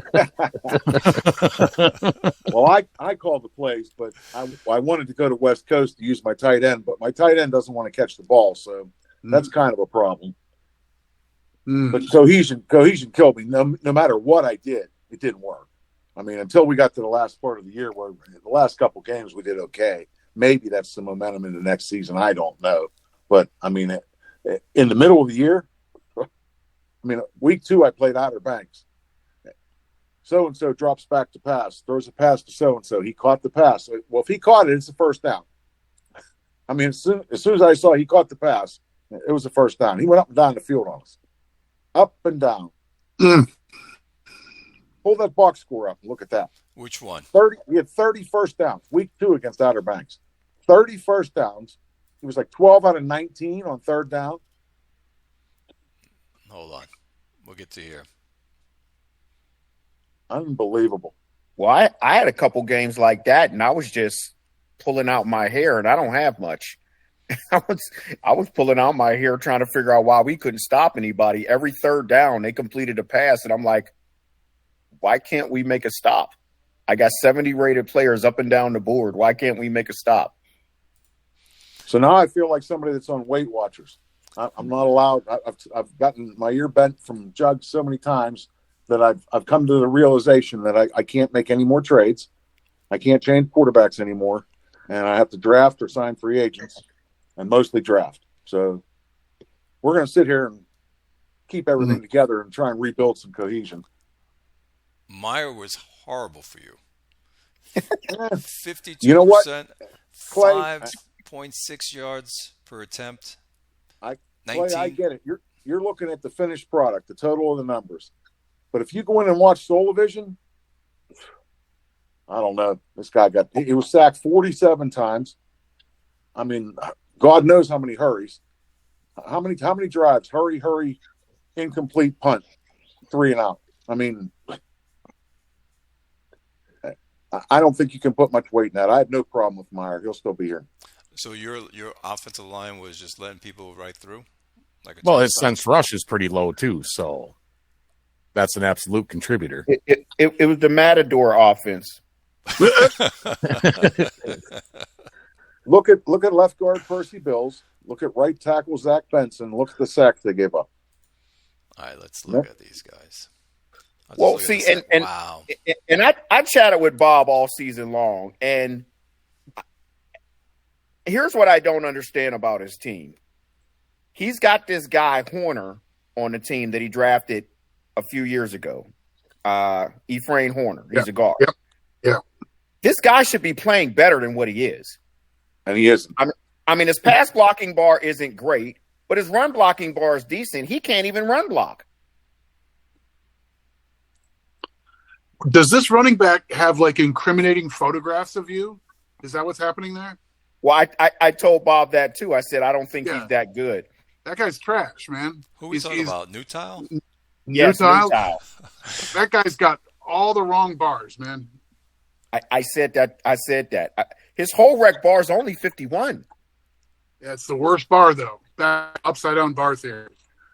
Elusiveness higher than whole recognition. Warning, red flag, man. Don't re-sign this guy. Too late. Yeah, well, it's not all tied up in the bonus, so. Yeah, I think he's part of the problem right there. Remember the running statistics, like your key run blocking and so forth for your offensive linemen is a measure of whether the plays worked where they were selected as the lead blocker, not necessarily whether the guy made a play. So if you have a garbage running back who falls down, even if there's a hole, your offensive line stats will look like crap. Well, by the same token, if you look at the box scores, the games that he didn't have to carry the ball 25 times, when he only had 18 or 20 carries, his average per carry was much better. He needs another back. We need to have 2 running backs. Well, you need to get a back that has a whole rec bar, and he needs to be your third down back, or your assistant coach running back who doesn't like quote unquote carry the ball.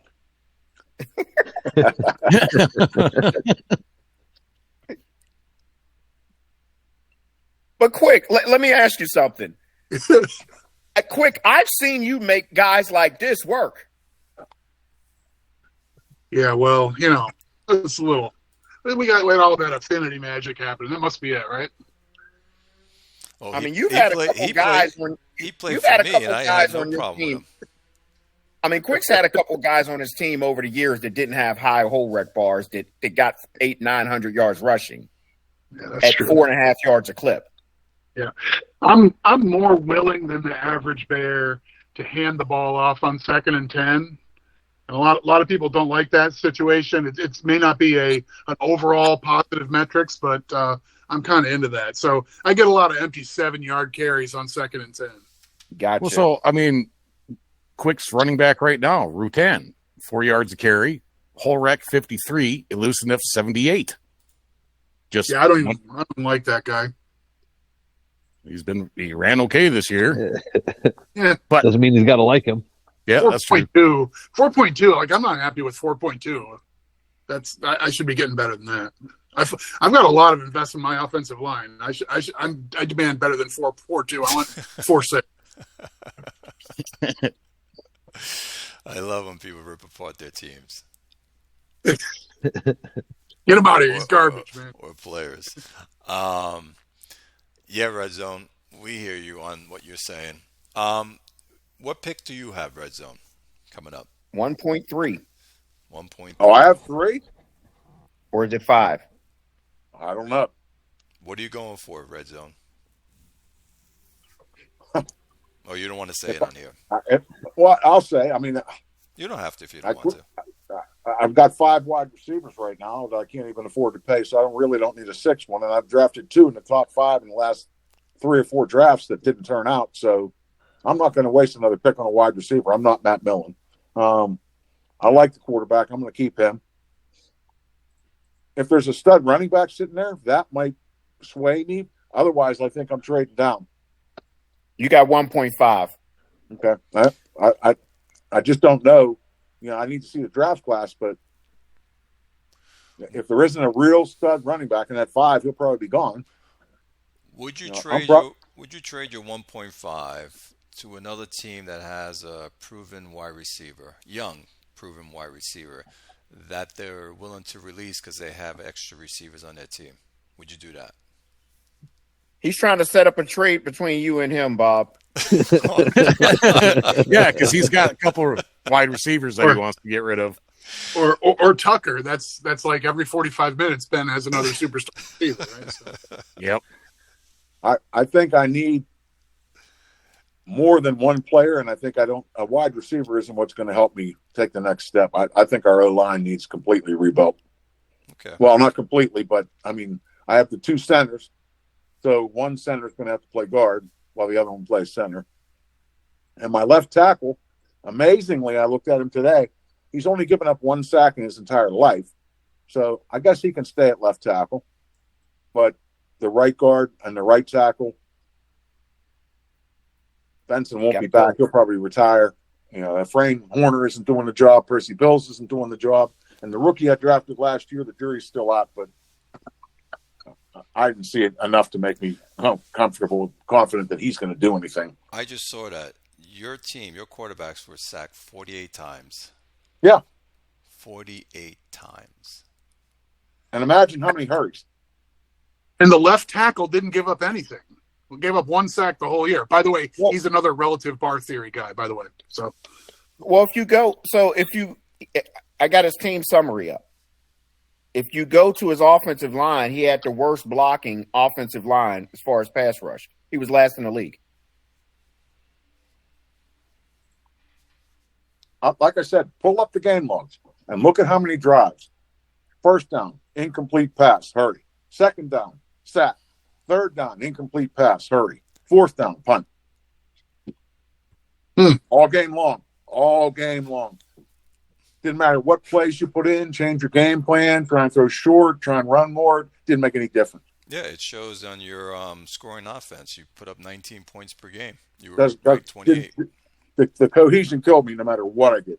Right, because you were last in passing and offensive line cohesion. You were last in both. And total offense. Yeah, this is kind of puzzling, honestly. Yeah. It just fell apart completely. I couldn't wait till the season ended. Just give me the next year. Well, we're going to jump over to the next division. This is C-Max division. I think who took it? Houston took it. So Houston took it at 9-7. C-Max, you fell out at 9-7. Fort Wayne came in at 6-10, and Atlanta fell to 4-12. It was a horse race between C-Max's team and Houston.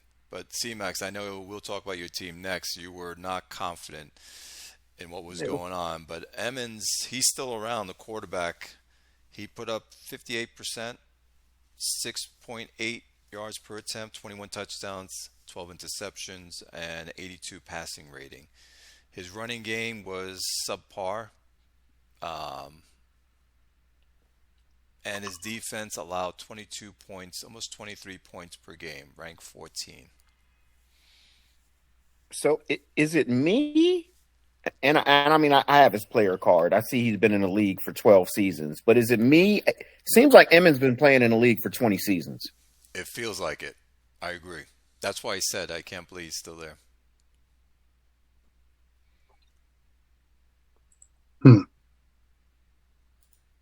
Okay season by him. Nothing great. Nothing too bad. This division just seems to beat each other up. Yeah. I mean, it just seems to be a different winner every single season. Yeah. They played well against the pass. only giving up like 6.5 yards per attempt. That's a pretty elite number. Like I'm looking for, why is this a winning team? And that's the best stat that I can find to buttress that is only, giving up well under 7 yards per attempt in the passing game is a pretty strong indicator you're doing something right on defense. Mm-hmm. Yep. And the numbers are probably jaded even a little bit because the one game I was talking about with Rochester, where the quarterback threw all the touchdowns, that was against this team. Mm. So he's probably actually better against the pass than what the numbers show. Just that one game was just a bad outlier. His running game is terrible. Yeah. Well, remember he didn't he let his running back go this past season? I'm not sure. Did he? Yeah, he had the other guy. What's the guy's name? Let me pull up. Yeah, Brechterfield. I let him go 2 seasons ago. Brechterfield. Yeah, he was in decline, pretty steep decline though. Well, he was never rated that high. He was one of those guys that had a high hole wreck bar That's and true. a couple other bars, but his overall rating was, I don't think it was ever over 60, was it?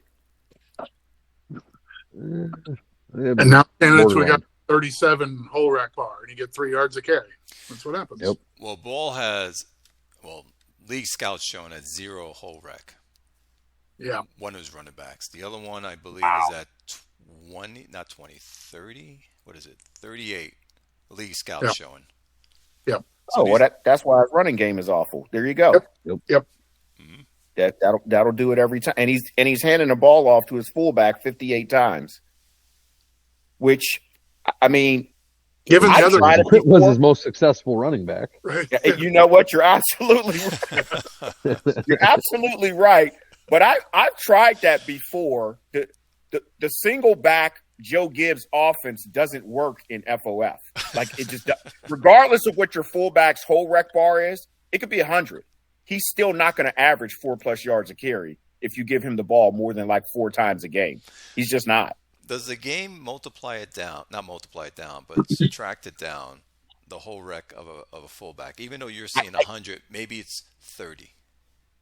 You know what? I don't know because I know for a fact I've tried it in multiple leagues where I've tried to make the fullback the feature offense in a single back offense out of 104, 113, and 122. And Clay, they never average more than 4 yards a carry. Like if you give them the ball more than a handful of times a game, like the carries go from like 5 yards down to like 3.6. Wow. Yep. It's really tough to crack that. I don't know what. I mean, Tucker seems to do it when he's got the personnel for it, and I don't know if there's some secret I don't get, but I can't figure it out either. Yeah, and I've tried to run my fullback for the last 4 or 5 seasons a little bit, and he just does garbage. I mean, I'm running him out of the fullback position. He's just doing garbage. All right, we're going to jump to C-Max's team. I know, C-Max. What happened with your quarterback? Chris, what happened? You had the division. What happened? Yeah. Emmerling took a dump. I mean, his ratings didn't take a dump. He just had a major step backwards from the rookie season. Snyder still played well. I mean, I tried to feature Snyder as much as I'm giving him the ball a lot more than I probably should considering his endurance, but he's producing. So, but Emmerling just wasn't good. Chris, Same you had playbook. 7 turnovers. No, Emmerling in a was 16-game terrible. season. He had 2 games where he had 5 interceptions and a handful of other games where he had multiple. I mean, he just wasn't good this year at all. Jesus. And the only change was, that shitty wide receiver Walls leaving the team, and then putting Francis in his place, and that didn't work out very well. Yeah, Well, it wasn't. Francis didn't play bad. No, Francis actually played okay. I thought maybe he could have got targeted more. Well, that was the thing is I was trying to target him more, but it just wasn't happening. Yeah, Emmerling just don't know wasn't if seeing him. I don't know if maybe 20 of those interceptions were targets to fucking Francis, but yeah, it was not good. But like I said, Schneider played well. The defense, I mean, defensively, we couldn't stop the run at all, and that's never good, it seems. Wow, you're two But my defensive ends. Yeah. They played great. From a 3-4. Yeah. Me and Doug's already bitched about that. Look at his pass rush percentage, 10.7. Well, he had the number 1 pass rushing team in the league. He had almost 15 sacks, 8 blocks, 45 hurries, and 38 knockdowns. Yeah. Right. 45 hurries. 45 hurries. From a 3-4. 10.7%. That's crazy. That's and then Bert Hall, my other guy, I especially mean, for Bert Hall got defensive 12 end and a in half 3-4. sacks. And there's that profile again, quick. Yep. I'll Bert put Hall. him back up. I'm going to put up Bert Hall right now. Yeah, he ended up with 12 and a half sacks on the season. And again, okay, and this guy, why? Why does he have more sacks than Bill Hamilton? Or fucking Franklin? But what does he have, though? Lights out endurance. Endurance, yeah. And I honestly think the big key was I blitz out of the 3-4. Well, 100% of the time I blitz out of the 3-4 because I always got at least one. But I do a lot of multiple linebacker blitzes, and I think that just frees those guys up to. I mean, I've never had defensive ends in a 3-4 get sacks like that until I started blitzing. Well, it worked because your defense actually played pretty well for as bad as your offense was. Yep. I'm just dumbfounded at these 37 turnovers on a 16-game schedule. Yeah. Hey. 26 you were last. interceptions. What are you going to do? 26, you were minus 18. 26 came from his quarterback. Yep. Yeah. Well, I'm not buying the team itself had 20 fumbles, which means he lost 11 of those. Mm-hmm. Or 10. Well, and I think those were predominantly Emmerling because I think Schneider only had three fumbles on the season. 4. Right. No, yeah, it's not Schneider. Did you line up Schneider? Schneider Wide receivers. What? Did you What's use that? Schneider as a wide receiver? He's only catching half his passes. What the hell? That was all out of the running back, on either slants or screens or outs occasionally. That was pretty much it. He gave you 2,100 all-purpose yards. He was your whole offense and 16 touchdowns total for you if you combine. Yeah, and he was great this year, but he was not nearly as good a receiver. Dallas Last year, he was Cowboys. a much better receiver. He was a much better receiver last year. Aren't those Herschel Walker numbers from the Cowboys? Pretty much. Like I said, I'm just happy that he's that useful considering he's got only got a 60 endurance. Yeah, that's fine. I'm looking around the league trying to find a high-profile receiving running back who's only catching half his targets, and I can't find anybody who's in that ballpark. Just like that's no. Just, he even won that. Summer page. He even won that Ben Award for the worst production score the misfit for guy. receiving. He was terrible receiving this year. Yeah. So last season he was much better last season. I don't know why he's not. I mean, again, maybe I don't know if it's an Emmerling thing or what, but last season he was a much better receiver when Emmerling was playing well. Yeah, he was better the last two. He was better the last 2 seasons. Yep. Yeah, just keep him running. He's fine. Almost. Maybe, just maybe. And again, I know the previous 2 seasons he was better. Maybe you're over targeting him. Yeah, probably. Yeah, probably. But again, most of this is on Emmerling. Emmerling just played like shit this season, dude. Yep. Is he sophomore jinx? Is he making you worry now, C-Max, your quarterback? Well, not really. I mean, I didn't have a huge investment in him.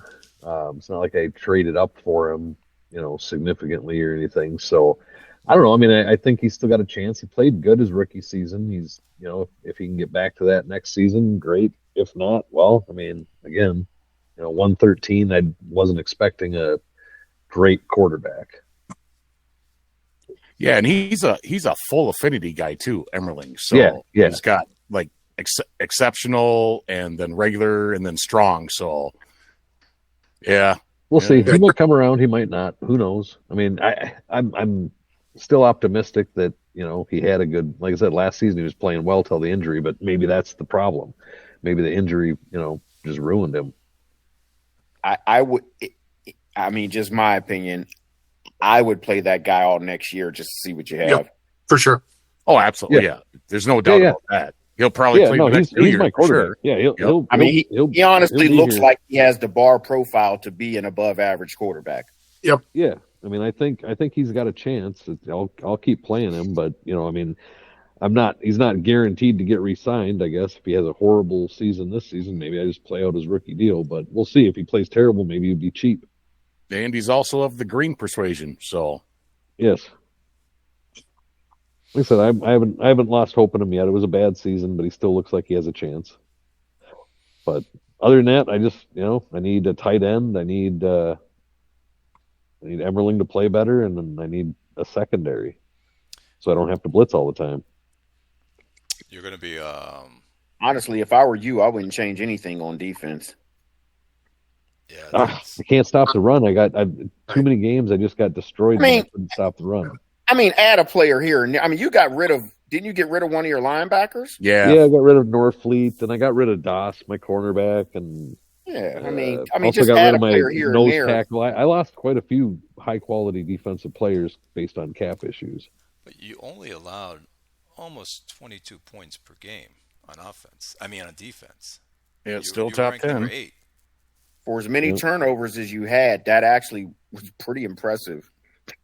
Yeah, no, Yep. defense was definitely not my problem. It was Emmerling. And whether that's just Emmerling or if it was just my game planning, I don't know, but it was ugly. How much has he developed already? Because it doesn't show it here, how much he's developed. Oh, what is it? What do I He's got? 59%. Okay. My screen shows 30 out of 49, 59%. I show Yeah, I'm showing- 56%. I'm showing 59% too in Yeah. game. Well, Although I'm it's- out on the laptop in the garage, I haven't updated it for probably 4 or 5 days, so Oh, it's probably, it might be 59 now. So Good you- job. So Good job. you'll get another 10% in preseason training camp. Training Anywhere camp. between like 12 and 14% usually in training camp, and then it goes up like a few percentage points in preseason. Okay. Yep. Yep. So you'll have some sort of a quarterback at least going into the season. Yeah. That's why I say ride him out. Yep. Like I said, he's. I think I've got hope still, but we'll see what happens. You All know, right. So we are on Slam's team. Slam with Fort Wayne. Go ahead. Let me say this real quick. I keep waiting for him to take the next step. Yep. And honestly, I think what hurt him is he traded for Straczynski. I'm just not understanding. Although I don't think Donovan was great, he worked out for Grimmer this past year. There's I'm no the way I jer- think Straczynski's a better quarterback than Donovan. I'm the journeyman I'm not specialman. sure what made him make that deal. Well, we could go back to why did he trade Cushman? Well, I mean, we've beaten that dead horse multiple times. Yeah. So we don't need to go back. I mean, there, honestly, that was so long ago. Like I'm more focused on what happened this past season, because I mean, he just kind of gave up on a guy that I thought he could at least be competitive with.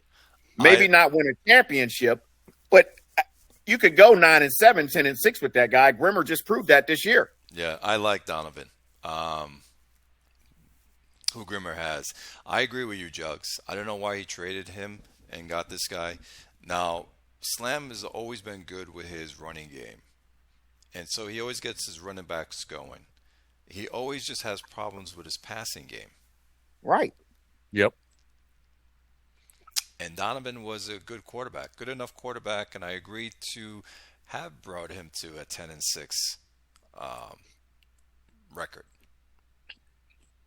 No, and if you look at those two running backs, man, he did really good with them for what their ratings are, man. Like when I played him, I'm like, I'll just cover one buzz the entire fucking time, and didn't fucking work. They're still ripping through me. Right. His offensive line is too good to just be sitting in cover one. I mean, he's gonna run right over you. Right. Yes, he does have a good fucking O-line. Tackles maybe But I think he's set up for run too on those tackles. Yeah, To click on all of them. they're all run blockers. Yep. And what helps Slam too, his defense. He puts together a good defense and doesn't allow a lot of points, so he can stay in games with his team. Yep, yardage wise, defense, he was number 3, so that's fantastic. But look at his players; he's got a pretty solid defense. Mm-hmm. Yeah. Yes, he does. But no, I think the quarterback thing is going to be the problem here. I mean, like Bucky Witt, unfortunately, he's drafted at 1-4. He didn't turn out, but I mean, didn't he throw like 3 touchdowns this year? Did he? And what did he give up for Straczynski? Third, 3.5, I think. A third and a fifth? No, 3.5, I think was the pick. Oh, he gave up 3.5 pick. Okay, I got you. Yeah, so not bad. I mean, I'd trade a third for Straczynski. So, Well, he did awful for him. He threw the same amount of interceptions that he did touchdowns, 14 or 14. What's his? It doesn't he have a really bad AI rating? Oh, interception? Oh, Yeah, it's real low. It's 20. yeah, 20.9. Yeah. Right. And that defense, like, okay, with a running team like this, it's going to make the gross numbers for the defense pretty good. It's the underlying stats are pretty pedestrian. Like I think the most telling number for a defense is yards per attempt passing. I don't really care all that much about running. So opponents getting 7 yards, that's like above average against this defense.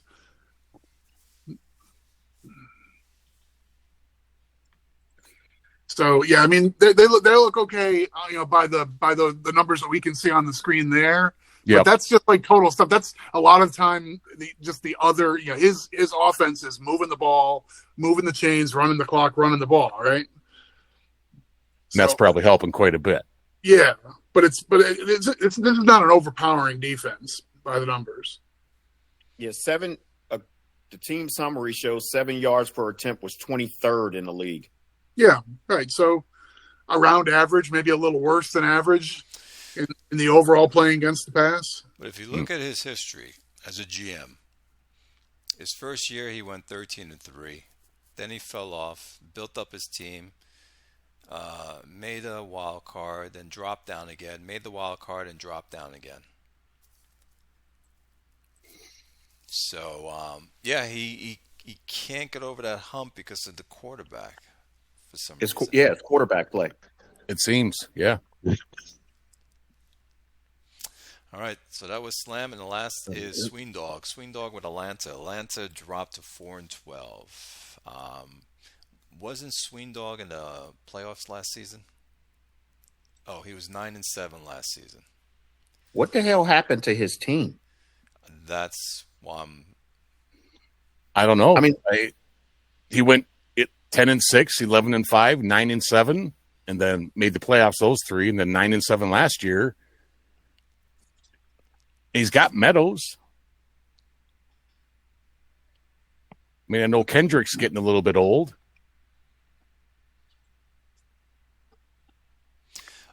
Quick, what's his passing defense yards per? Yeah, give me a second here. 6.67. He was 9th best in the league.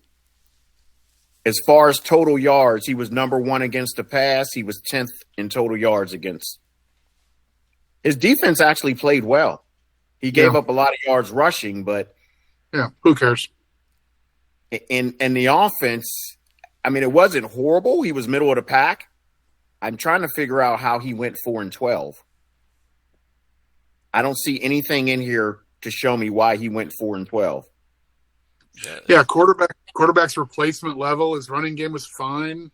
Few too many fumbles. I mean, there's really nothing that jumps out. This looks more like a 7-9 team to me. He even got good production out of his wide receiver. His top pretty wide weak. receiver. Yeah. Pretty weak pass rush. He threw a lot of targets to this guy Brunell, his number 2 receiver, who didn't do anything with him.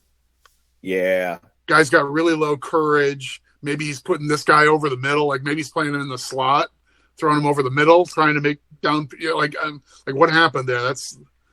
That guy's putting up below 6 yards per target. 130 target. And quick, you are correct. The guy's playing in the slot. Yeah, that's a bad fit. You need guys got to have some courage. Nobody's with me on the cowardly line there. Yeah, put Fulcher in this. You were breaking up. Your voice kind of went in and out when you said that. Don't worry, we hear you quick. I think Goodwin plays the X on this team. Put Fulcher in the slot. Now that dude handle stuff over the middle. Get him out of split end. Put him in the slot. That'll bump this team 0.4% on yards per attempt. Just switch those two guys. Yeah, I agree with you guys. He lost 5 in a row to finish the season. Team gave up on it, right? So you would say in real life, like they lost the team in the clubhouse. Was it that this division beat each other up? Maybe that's why. They always do. Mm-hmm. Yeah, because look, he lost 4 games in the division. C-Max lost 3. Slam lost 3. Yeah, we always battle each other very close, no matter how we're playing through the season. It's always a crapshoot. All right, let's jump over to Tucker took the division as we boring. Orlando went 9-7.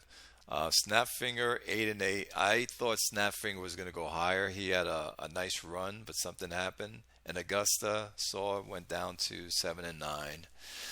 I guess Brady dominated, 46 touchdowns, 14 interceptions, almost 6,000 yards, almost 60%. Rushing, even though he doesn't rush a lot, there's still over 5 yards a carry. The other one almost 5 yards a carry. And his defense was ranked number 17 with 23.2 points per game. And 6 yards per attempt allowed. Which is even more impressive because you figure teams are passing to come back, and a lot of times they get those easy yards at the end of the game. The fact that he's at 6 yards per attempt is actually quite amazing. Yeah, he's not fooling around. If you look at the team-wide stats, you know how there's that pass defense percentage number for each player. Yes. It's also calculated for each team. I love looking at the stats for what did you allow. What was your team wide? So you have to look at passing defense, and you'll get the opposing pass defense percentages. Anyway, like his is 71.1. It's a massive outlier. Tucker, then Snapfinger, then a mess of pretty decent teams, and then a giant peloton in the middle. But anyway, like just always an impressive team, right? I mean, every year the roster's loaded. He invests super heavy in the key, passing game positions, but he's got the quarterback. He's got 31 wide receivers to throw to. So he spreads it out, to his wide receivers. Yeah. 1,400 yards, almost 16 touchdowns. The other one at 1,300, 6 touchdowns. The other one almost at 1,200 yards, 4 touchdowns. I'm kind of shocked that his tight end was low. He usually has a higher yards on his tight end. Yeah. So I've said this before, and I just don't know exactly what he's doing. The fact that he's able to throw long and deep so often, so effectively is like amazing. It's not the fact that he's hitting 39% of his passes going deep, but he's doing it at the clip that he's throwing these balls 11 times a game, which means he's hitting 3 or 4 of them a game.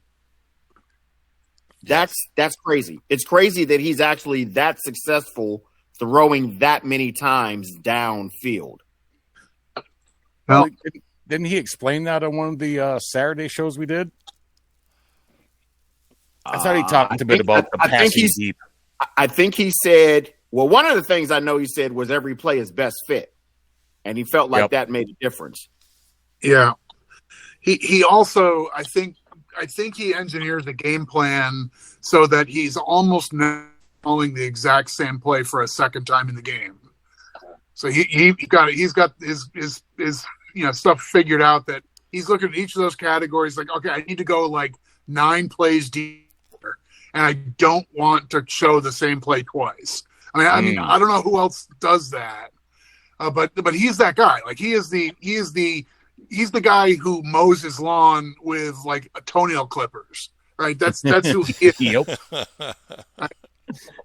So no, there's quick. There's absolutely something to that. I try to not have plays repeat, but we're just not good enough to do that. So I'm constantly getting, I still get familiars. If he's actually, I don't think he's doing that, because I studied his game logs a couple seasons ago because I got stuck with a smash mouth coordinator in RZB, and there were some plays that repeated.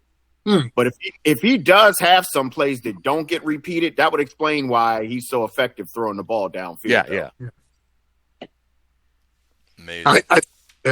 Anyway, Ben is seeing things a little more clearly than most of us, and he may not be the very best drafter, and he may not be the single very best game planner, but I think like in the aggregate, I think he's the best at this game there is on the planet. And I know you got your machine learning guys like T-Zac who kind of have a lot of things backward engineered, and Ben's at like 70 or 80 out of 100 on that scale too, right? So yep. By the way, he also has Saw's first-round pick. Lovely. Yeah, we'll get to that in a second. Let's jump over to Orlando now. So Tops, he made the playoffs. Yes, Tops. Yep. Yeah. He did. He snuck in at 9-7. Bounce back season for him because he missed the playoffs last year. Yeah, he went 9-7 last year too. 11-5 the season before, won the division. His defense. Well, no, he didn't win. He didn't win the division. One does not. Last season he did, Jugs. Right. No, he did not win the division. Click on the history. Dude, he did not win the division. Oh, wild card. Sorry. You're right. Sorry. I was looking. Tucker won that division something like 39 out of 40 seasons. Right. Right. It's like Mordor. I was looking wrong. Yeah, it's like Mordor. One does not simply walk in and win the division there. No. No, I'd hate to be in that fucking division. What is it? Puffenrot?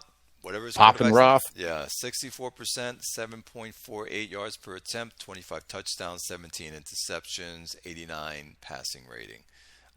His running game, very good, 1,100, solid. almost 1,200, almost 6 yards per carry. The other one is the 6 yards per carry for 576 yards. That was his quarterback. And his other running back, 420 yards, almost 5 yards per carry. Well, almost 450 per carry. Not bad. But I don't know. I don't know what I haven't really studied him that much because he's in the other conference. I don't know what he's doing on offense. It's actually impressive because he keeps saying that he doesn't have a real quarterback, and he still got this kind of production out of this guy that he has. So just imagine what he did if he had like a 65 or 70 rated guy on his roster. By the way, quick, you mentioned that when you picked up what's his name in a trade or in free agency, you said, I'm tired of now getting crappy quarterbacks that I think I could do something with. I'm just going to go ahead Biletnikoff. Yeah. Because whatever Jugs is saying, Tops should do the same then. I don't know. Yeah. I mean, he's getting above replacement value out of Poffenroth. This relatively average guy. I mean, he's an average guy, but he's got above 50 sense rush, above 50 accuracy, and his medium passing rating, which is kind of where a lot of the money is, 75. So, for a guy 50 or so overall, he's got a pretty good, components to suggest he'd be pretty good. Yeah. That scrambling bar, too. I mean, he ran really well this year. 6 yards a carry, 5 touchdowns. I mean, you can't ask for much more than that. Right. He's got a nice bar profile. Yep. So, Yeah, he's got the nice triumvirate here, right? A really good productive running back. He got in a third round draft pick. That's pretty nice. Number one receiver. You got to get that in the first round. He did. He's got a 100 courage bar, so this guy's going to play all over the field. He went 5-1 in his division. He beat Tucker his last game, 45-21. Did Tucker bench anyone? Yeah, he benched his quarterback the last game. Oh, okay. But yeah, Orlando's got a really stout offensive line too, and great ends, and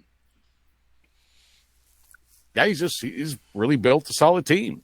Yep. So remember, we talked about this for the draft show. He drafted the guy on defense that straight bombed. Zane Hartman, the defensive tackle, just absolutely busted out. Oh, yeah, that's right. Yep. Wow. Awful. That guy looked 75 rated. Yep. Pre PS2. So yeah, that's what the actual VSOD looks like. Yeah. That wasn't a reveal. That was fucking this guy got killed. Imagine if I had gotten in touch with Quick and traded in my first round pick to draft that guy. Yep, you were talking about that. 1-5. That is right. That's the guy. You so lucked out that Quick was busy. 1-5 he'd be picking that. And I'd have no first round pick. I think Red Zone would have jumped out the window. He probably would have quit. He would have been so upset, right, Red Zone? Oh, I was already upset all year long. I started watching the game. This would have killed you, though, Bob. Bob, this one would have killed you. If you would have actually traded your first to move up to get this guy, this would have killed you. I started watching the games this year, and I've never done that on Solovision. I've never had the time, never bothered. And I would sit here, imagine road rage. You're watching the game, and you're like, what are you doing? Why? I'm just screaming. I mean, they're really. I try to hit Solovision at least half my games, and otherwise I'll just do that link that Ben's got up where you can just go read the logs through. But Solovision's fun, especially if you win. It is. I just totaled up the hurries. 94. Jesus Christ, dude. 94 hurries, 47 sacks, and 41 knockdowns. This guy was hit 182 times in 16 games, which is 11 times a game average. Like I said, you had the worst pass blocking offensive line in the league. I agree with you, but my comment is made to defend the statement I made. Meyer's better than those numbers. No. Meyer, I don't think Meyer is the problem. It's your offensive line and your running back. Well, again, Meyer's only got how much sense rush? 36. That's going to be a problem unless you get some pass blockers. Well, that's only a problem if you're throwing 40 plus times a game. If you're throwing between 28 and 32 times a game, that's not a problem.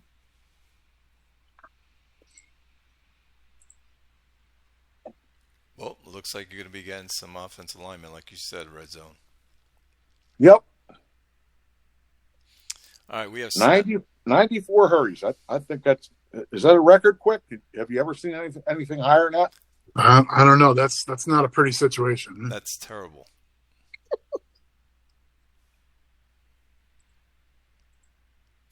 I just sat here while we're talking. You guys are going down this team and that team. I'm like, let me total this up.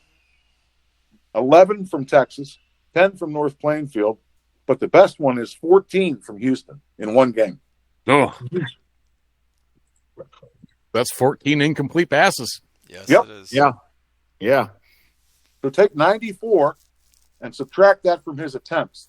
What would his completion percentage be? What would his yards per attempt be? What would his rating be? I think he played really well. Given the circumstances, I think he played really well is my point.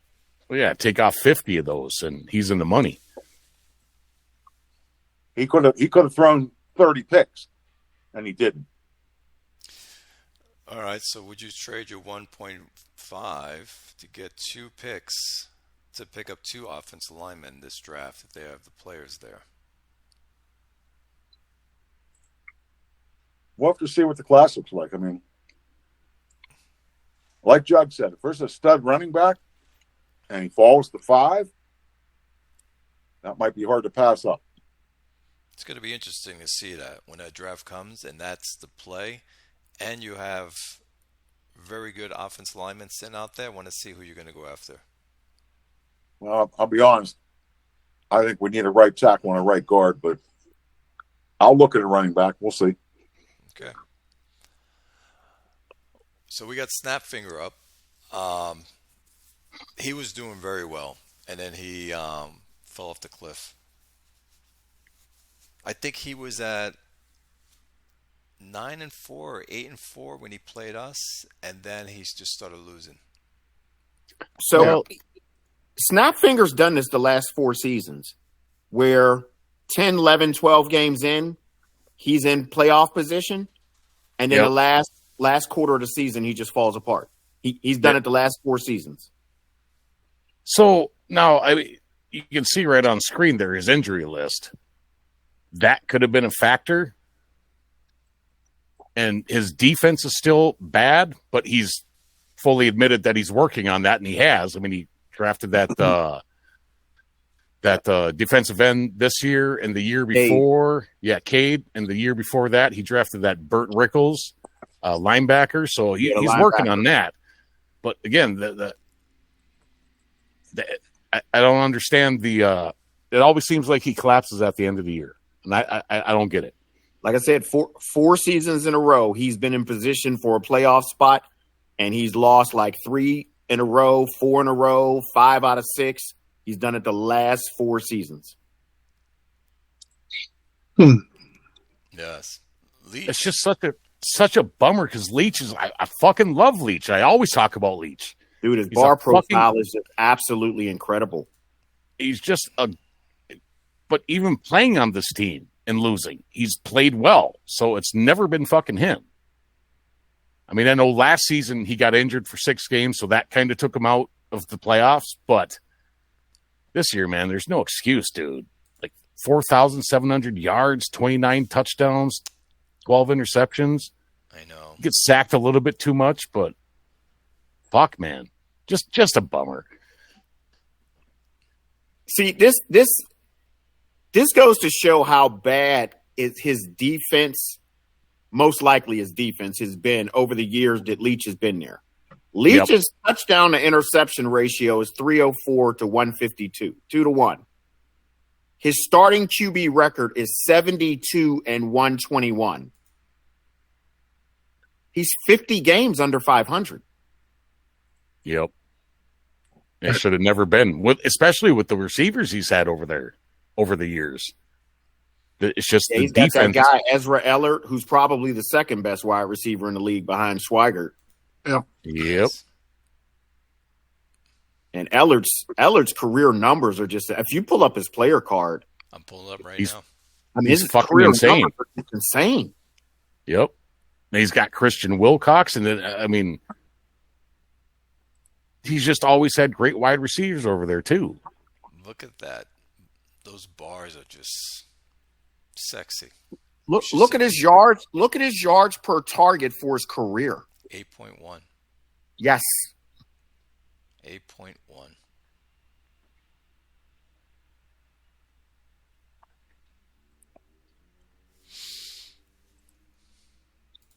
Even Wilcox is at 7.5 for his career. He's another team like Slam that you think he's going to turn the corner and get over that hump, because he was doing very well in the beginning of the season, and then he hit that bump, and then he just slid. Well, it looks like it's defense. He gave up 27, 27, 36, and 27 in his last 4 games, all losses. Mm-hmm. Yep. No, and looking at it now, Leach has never made the playoffs. Jeez. Not once. Really? That's 4 and 12, 4 and 12, 6 and 10, 5, 10 and 1, 10 and 6. He should have made the playoffs, but 3 and 13, 2, 13 and 1, 7 and 9, 5, 10 and 1, 7 and 9, 8 and 8, 6 and 10, and then 8 and 8 this year. Wow. What a fucking waste of a quarterback. Fuck. Well, even, you know what, and I'm looking at his team history. Even the guy he had before, Stan Schultz, was good. Yep. I don't remember. And he only made the playoffs once. You can't waste these good quarterbacks. This is just sick. A 76 cents rush bar and a 91 and 93 route bar on your top receivers. Dude, look at Leach's bar profile. I'm looking at optimal. I mean, it's just optimal. I'm looking at it. It's sick. This guy's thrown for 52,000 yards and never made the playoffs. Dude, yeah, again, never made the Oh my playoffs God. fucking once. Oh my God. Look at his avoid interception bar. 83. Yep. I gotta grab a drink, gentlemen. Be right back. Go ahead. Well, 83 avoid interceptions. And he's going to retire next year, the year after, if not this year. He's got one more year left on his contract, so I mean, he's probably going to try and extend him, but I'm guessing, next year might be his last year because he's probably going to drop some more in ratings next offseason. he's probably frustrated because it was this season he really believed that he was going to make the playoffs. I think we all did. Mm-hmm. No, I agree. We all did. Because he was playing strong. I mean, it's an unfair comparison, but I'm going to do it anyway. This is the type of offense that T-Zac scores 600 points with. Yep. I mean, there's just between the quarterback and the three wide receivers, there's just absolutely no reason not to be putting up a ton of points every game.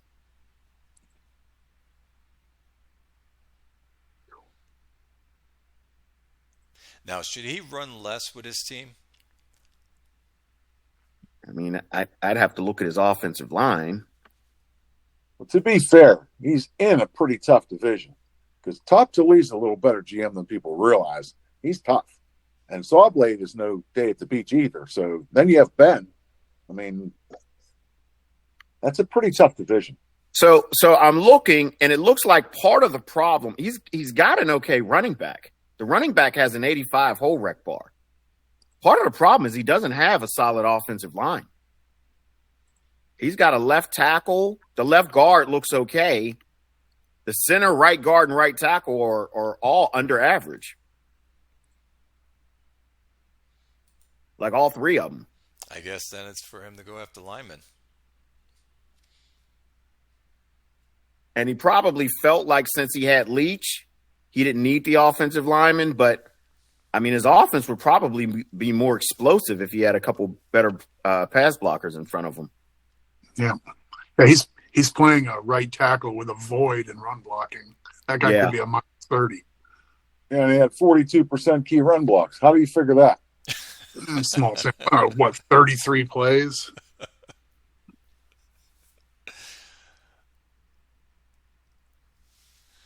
All right, we're going to get over to Sword's team. Augusta. You mean the guy that traded the first to Ben? Yes. For Buckner. That guy. So he bench Banks and he put in Buckner. Well, Buckner threw 20 touchdowns, 8 interceptions, 7 yards per attempt. I like this quarterback, by the way. I actually was going to talk to Ben about getting him, but Saw beat me to it.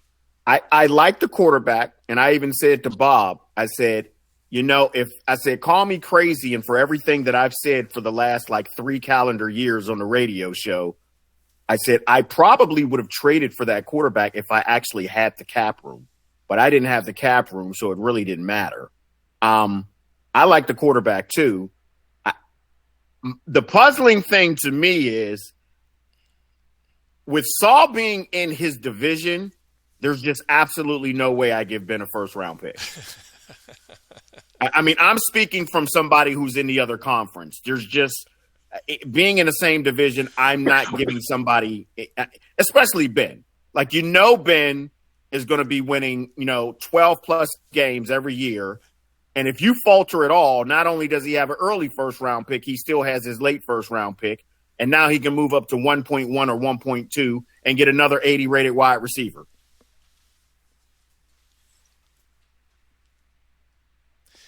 but you get the quarterback you need at Yeah. the end of the day, Jugs. That's a tough one. I make Guy the played trade. well. He played really For well. four cheap years too. I don't 4 trade. cheap years on it. I don't trade in my division, so that I won't. If Ben was in my division, I wouldn't make the trade. That's a Right. guarantee. And Quick just said the other thing. You get him cheap for 4 seasons, assuming he doesn't hold out the last couple years. Yeah. Well, you should be able to It's prevent not- that if you. For what looks like an above average starting quarterback, you get him extremely cheap. I think it's a good pick for him. I like Buckner. He's got his quarterback, I believe. That's going to help his team. Banks aged out, and I guess he's gone. He didn't. It's last year, correct? Yep. So Oh well, last he, year. he benched him. Yeah, he benched him. He didn't play well, and he's in his final He's in the final season of his contract. So yeah, there's probably like a 1% chance that he comes back. And if he does, no one's signing him. Well, he's going to want too much money. No, he's done. So the quarterback did well. His running game was pretty good. Almost 5 It yards was a okay. carry. It's not typical for him though. He's usually better at running the ball. Yeah, he's usually top 5. Top 10, top 5. So 7 touchdowns, 4.72 yards per carry, almost 15.5 yards. Is not good. I think he mentioned in the forums that Cotter took a hit preseason too. I don't know. I wanted Cotter though. Welcome back. I'm pretty sure he mentioned that he dropped in ratings. What are you showing? Because the league scout has him at 62, but we can't trust this. What do you guys? I show him at 60, and his whole rec bar is only 58. Well, that's what I meant. The whole rec bar, 60. Yeah, It's look. 58. Well, ratings history, it looks 57, 66 on the website, and then 61. So yeah, I think some of that whole wreck didn't come to fruition. But again, I'd take that season out of a running back. Yeah. He's got that zero elusiveness too. So he's a fall forward type of dude. Yep. I think Red Zone brought that up, saying that he likes to have a whole wreck, but no elusiveness. Yeah. Well, that's most of us that run the ball. If you run between the tackles, that's a really good profile.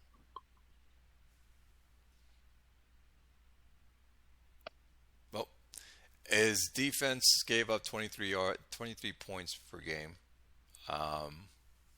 Yeah, we'll see him come back. He's a good GM. I'm sure with his second round pick, he'll do better because he doesn't have a first. But he's looking for a wide receiver. So he's looking to pay. Yeah. So if anyone That's has what a he wide put receiver, in his trade block, right? yes. Yeah, he wants a wide receiver or tight end. Well, he doesn't have a first to give for a wide receiver. That's Right. true. But you still got Frederick. Frederick's not Unless bad. somebody's willing to take a future first, which is possible. I mean, he won't be getting a wide receiver, a legit wide receiver via trade this year. Yeah, no one's trading wide receivers outside of Ben anyway. So if you're getting a wide receiver, it's almost like you got to go through him. Yeah, we're not doing that No. All right. unless your name's Red Zone. Did you want to talk about? I didn't give him a first. You gave him No. 2 seconds. Okay. That's the same as a first, sir. Not in this game. I suppose not. So Gutenberg 10-6, Paris went 9-7, Mass-Lewis 7-9, and Bardo 7-9. Any surprises So here, Julio fellas? ran the table at the end of the year, winning 5 in a row to get that division. Yep. Yes, he did with Carlson. Carlson looks like is his winner. Quarterback. Go Well, figure. he started. Who did he start? He started was it Whitman took a shit. That's Yeah, what Whitman happened. dropped, which kind of screwed him over because I thought that was a nice proactive move by him. Yeah. to go out and get Whitman, and he just dumped this past year. Then he went to Alleman. And he started Allerman in the game against me, which I was really confused by, and it's almost like he thought he was going to win. I was actually offended by that. Well, I know he was in the forums twice. He was going to trot that guy out and win, and we smoked him. Yeah, I know, but he was in the forums twice. He had to sign someone mid-season, and he got jacked with the AI switching Whitman back in 2 games. So... And then he found his quarterback at Carlson. But he from week 10, he started winning. He lost in week 12, but then he ran off a couple of wins. Well, a couple of wins. The rest of the season with wins, who got him into the playoffs. Crazy. Yeah, but let's be clear. Carlson is not the long-term solution. No. Carlson I was just going to say. No. There's no way he's not going to try and find another quarterback this coming off season. Just look at Carlson. There's no way he comes into the season with that guy as a plan. I agree with you. He's just happy with him right now. Right. He's whatever the Swedish version is of cutlets, right? He's meatballs or something, right? That's exactly it. I mean, you can even see Gothenburg turn the ball over 35 times this year. That's almost as bad as San Antonio. I'm telling you, this offseason, there's going to be a lot of people going after quarterbacks. A lot of people. But what quarterbacks?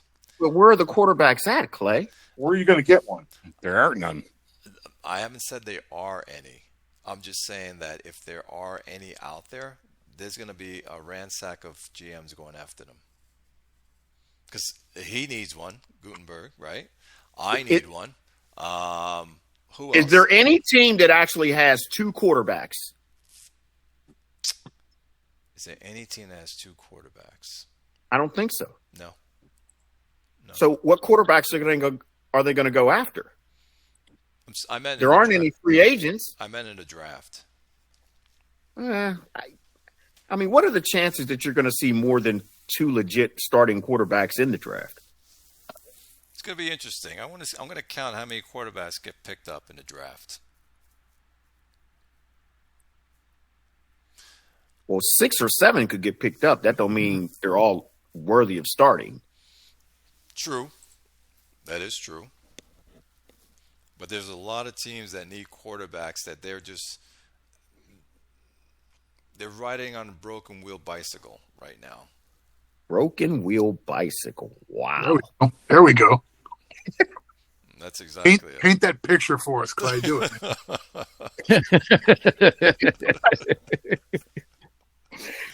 Well, back to Gothenburg. The one thing I'm noticing on here is he was number 2 against the run, and his third down defense was the best in the league.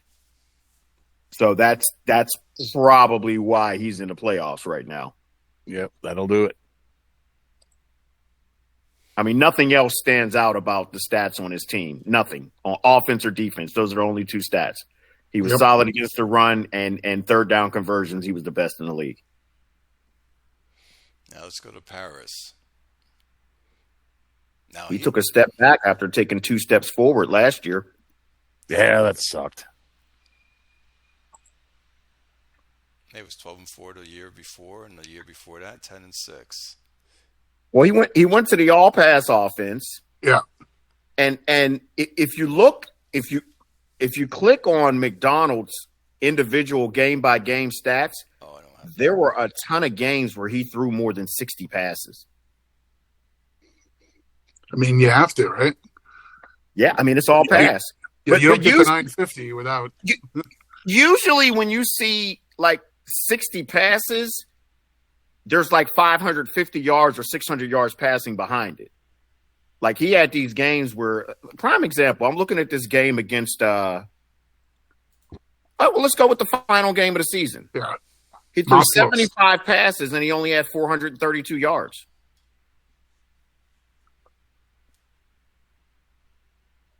Yeah, it's still number 1 passing offense in the league as far as yards are concerned. And his Yeah, yards you're per throwing attempt every time. You should have the number 1 passing offense in the league. his yards per attempt were 5.76, which is bad. That's not not good. Yep. good. That's not good. Yep. 5.76. Hold on, that's wrong. His yards per attempt was 6.82. 6.8. Yeah. No, I meant in that game that you just mentioned. In the game, yeah, in that game, yeah. Mhm. So early on, Jugs, remember we were talking to him in the forums. He lost that Irwin Alcott for the fucking season, and all of his cohesion dumped off because it wasn't his offense he was, worried about. It was his defense, and his defense was fucking terrible this year. Yeah, his defense fell apart. Yeah, that's true. But he lost fucking 8 years of cohesion on the front seven, so... His tight end is his main guy. He threw 200 times to him. 15 touchdowns, 1,300 yards. 6 yard target. That's bad. Yeah, but so it's what you expect if you throw the ball all the time. Your efficiency should come down. Right. He's got a tight end that's got 220 targets. That's just way too many. I dropped that by 40, 50. But who else you got? Tevin Mays? How many targets did Tevin Mays have? 200 Not that plus? many. But Tevin Mays was hurt. Tevin Mays got hurt, remember? Oh, yeah. He was hurt for like half the season. Right. Again, another killer. He threw it to his tight end last season for more times, and it worked for him, it seemed. He went 12-4, so he took that same game plan and said, let me bring it to this season. And, yeah. 6 yards a target for 220 plus targets is just not that efficient. Agree. I mean, it's heavy volume. Yeah, but he's got to find a way. And again, like you said, it worked last year, but he's got to find a way to try and divvy up those targets amongst the other pass catchers. Jugs, that's just way too much for a tight end. Jugs, I do agree with you. I'm just trying to get into his head to say, why would you throw it that many times to a tight end? And probably he was thinking that. Tight ends, I would take 6 yards per target myself, but I've got to have a good running game to go along with that.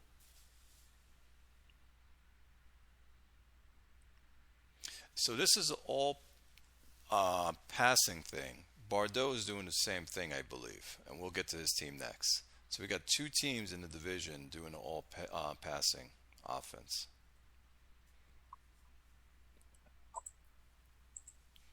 So next up, Mass Lewis. He dropped off, went 7-9. Wilson didn't do so well this season. He did okay. His defense was bad. Yeah, really bad. Really bad. And that's not usually like Mass Lewis to. Yeah, even when he struggles on offense, his defense is usually somewhat solid. They were very, very bad this year. But he figured out something the last 4 games. 26 points, week 15, 48 points, week 16, 34 points, and week 17, 33 points. Well, he still gave up a ton of points, though, because he gave up 20, 28, 31, and 23. Yes. I mean, he has every single game he gave up 20-plus points on defense. Yep. Every single game. That's just bad.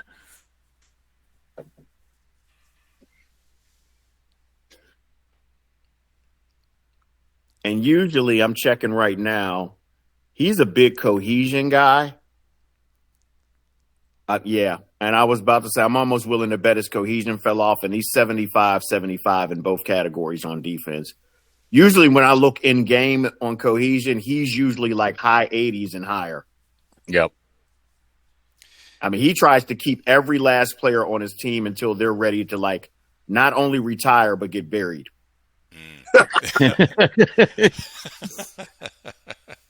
I mean, he'll trot a 45-year-old player out there who's got CTE and on a walking cane just for the cohesion purposes.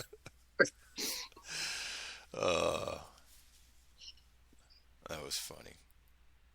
All right, that's a bounce back category team. I think that's this team could easily snap back right into the playoff race next year. This might have been an aberration season. Well, I'm looking at his roster. He's got talent on the team. So yeah, and that Ricky George he got in the 3rd round, I think he could be something. Who? Ricky George, the running back. Yeah, the rookie. Oh yeah, he looks pretty good. 94 hole wreck. Mm-hmm. You see him as 11-5 team next season? 9-7, 10-6. Yeah, I see 10-6. Because last year he was 9-7 or 10-6 last year, 10-6 the year before.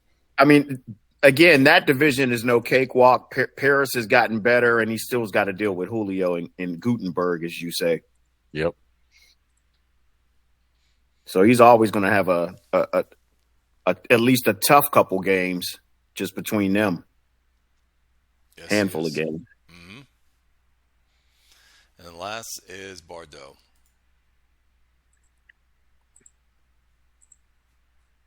Now, he's been doing well with his quarterback. This defense was crap again. No, I'm rooting for him. He keeps looking like he's going to turn the corner with Whiting, even though, remember when Whiting came out of draft, at first he went down in fucking stats, and it was just a reveal, but now he's back up. Yep, he went right back up. That was very interesting. That was interesting to watch, yeah. Crazy shit, but I just thought he turned the corner this year. But, he's had some injuries. I mean, I know he's bitching about his center going out, and some people don't think, well, hey, here's a starter that's been here for years. He's, 80 rated. If he goes out, what's going to happen to the team? You might lose some fucking games. He threw for almost 58%, 7.33 yards per attempt, 35 touchdowns and 20 interceptions, passing rating of 86. His running game, he ran a little bit. He had 653 yards, over 6 yards per carry. So he did bump up his running a little bit more. Go ahead. A quarter of those runs are his QB scrambling. So let's be clear about that. He really only gives the ball to his running back like 8, 9, 10 times a game. Yep. And then he's spreading out the passing to his receivers. He's got his halfback getting a lot, 122 targets. And I think that's part of his success on offense is he's spreading the targets out. I mean, he doesn't have that one guy with that 80, 85 route running bar other than his tight end. So he's just spreading the targets out, and I think that's part of the reason why he's able to pass so well. Yeah, because his running back has yards per target, 7. So yeah, this is not a particularly impressive group of pass catchers. They're making it work. I mean, to throw that many passes at a bunch of hobos like these, that's pretty impressive. This is okay, right? Yeah, well, that's kind of he's doing what Melman's doing over in Arizona. Yeah, but he's throwing in heavier volume than Melman. Yeah. Totally different teams, but kind of the same gist. Yeah, there's no mega studs for wide receivers over there at all. Not a one. Yeah, but you're right, Grim. His defense is just allowing too many points. Awful. It's worse than it looks, too. almost 36 points per game. Think about that. Wow. You have to have a high power offense. You have to have Ben's offense or T-Zac's offense to have a defense like this. Okay, so click on his roster, Clay. How is he 31 in passing defense with those corners? And isn't Winston Buckner like defensive player of the year? Wow, that guy's a monster. Wow. Berkeley's a monster. Wow, he's got Buckner's a monster. Givens is a monster. It'd kill to have any of those guys as my starter. Yeah, what the hell's going on over there? It's something in the cheese, isn't it? Or the wine. Yeah, well, both. Must be. Maybe he's part of the outer limits. You're drinking fucking good wine, eating rotten cheese. So here's the thing that Grimmer and I keep talking about, and Quick just mentioned. His pass rush percentage is 30th in the league. So regardless of how great his defensive backs are, you can't cover for covering guys forever. Yeah, because there's no pressure. Well, that makes sense. Look at his defensive ends. Let's look at Shea. I'll bring up Shea. Meh. Nothing to see here. Okay, Yeah, next nothing, guy nothing is spectacular. Saganga. Trash. That was a first round pick that got cut by Ben. Right. No shit. and Wow. doesn't have anyone. He needs to get a pass rush. And his defensive tackle has no run defense. Yeah. So he's just bad across the board on defense, and probably due in large part to his defensive line, and his linebackers aren't any good either. Mm. The linebackers are actually they're awful. They're terrible. So you They're- got the they're- front. You got the front four. And the back. He has not one linebacker on his team that has higher than a 50 run defensive bar, and none of them Zone. have higher than a 45 zone bar. Right. Yeah, he's a sieve over the middle. Yeah. There's a 36 points per game. But yeah, those defensive backs, that's surprising to find actual football players back there. I don't know what's going on. I would take one of those defensive backs and trade that for maybe a defensive end to somebody who has extra defensive ends to trade. He must be doing something backwards in alignment or something. Like he's putting this guy Buckner into a lot of bump. The one thing he can't do. There's got to be something wrong here. Actually, Buckner looks like he played well. Yeah, I don't know what's going on. Yeah, he did play well. He had an 85 Yeah. pass defense, 7 Seven. interceptions. Yeah, Well, he led the league in turnovers with 39. yeah. That's not helping your defense. No. Oh, he had 39 turnovers. So I think I don't know who mentioned it. Buckner was the defensive player of the year, according to Ben's algorithm. Yep. 7 picks. So there you go. He needs to get defensive front with his picks. Well, he's 7-9, so he'll be what? Pick 15, pick 13. Thereabout. Yeah. Yeah, somewhere around there. So he can get a defensive end or a defensive tackle or something like that, or a linebacker, definitely. Yeah. Get a pass rusher. Edge, as they call him now. Edge. Yeah. That's right. That's right. All right, fellas, we went through every team. Not bad. Well, thanks for pulling this together again, Clyde. Anytime. Thanks for getting on, guys. We're gonna do the predictions, Sure, we can do. especially since we got a couple matchups here on the line. Let me get to the forum.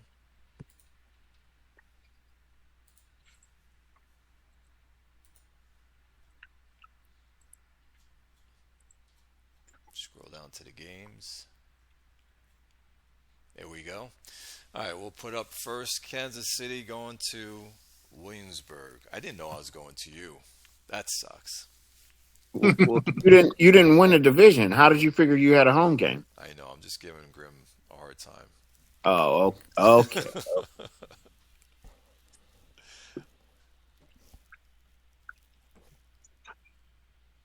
So here.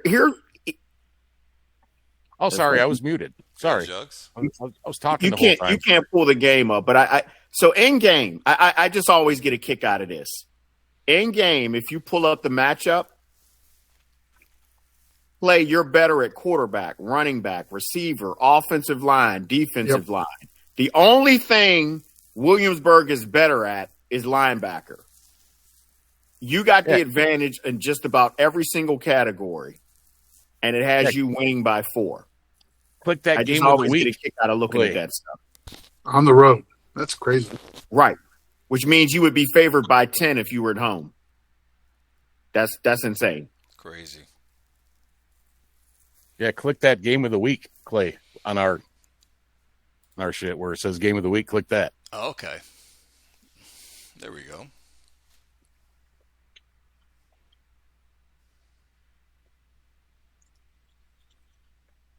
Man. Kansas and the stat sheet darlings. We love it. Yeah. Well, I figure, Clay, you're my ticket to a home game in the conference championship game. So Go ahead, Mike. Go ahead. So I win by Go ahead and default. pick them. I got default for that. Wonderful. So anybody I'll want to pick the game or what? Yeah, Is yeah. anyone picking the games? Yeah, Quick just did. He's picking you to win. What's the I think, score? Kansas takes this thing 30-2. 30-2. So I get a safety? Jugs. And Bove is going to get the sack. He's going to get the safety. Second for his safety. How about you, Jugs? What are you calling? I believe Grimmer has said this to me multiple times, and I'm looking and it's not true. Grimmer says you always beat him, and I'm looking at the last matchup, and he actually smoked you. So yeah. I know I beat him last time. I am going to pick Williamsburg in this one. All right. What's the C-Max? score? Oh, yeah. What's the score? C-Max ain't here. Okay. Grimmer's going to cover, so you're favored by what, 4? He's definitely going to cover. I'm picking him to win. Let's just say 28-27. Okay. Yeah, that's close. Grim. So I'm gonna take me, and I seem to be losing or beating people by 3. So we might get into a fucking shootout. 36-33. Me. Well, that's close, too. Yes. I have us winning, but 27-24. Also by 3. Bob? I'll go 34-30. Who? Williamsburg. Nice. All right. Next up, Marquee. It's Orlando at Gutenberg.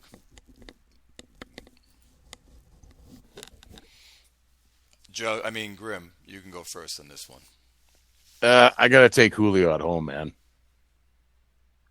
I do. Orlando's got a good team, and he's started playing okay, but yeah, Julio's just had some magic here. I'm gonna take fucking Gothenburg 27-23. All right. Red Zone. Gothenburg 24-13. Oh, Quick. Let's say the Cinderella quarterback story ends here. I'll take Orlando to win it 24-10. wow. Nice. Jugs. I agree with Quick. I'm taking Orlando 24-16. I agree with Quick and Jugs as well. I'm thinking it's going to be 17 Orlando, 10 to Gutenberg. Let's see, the next one is now North Plainfield going to Houston. Jug, you want to take this one? Houston is at home. Let me check something real quick.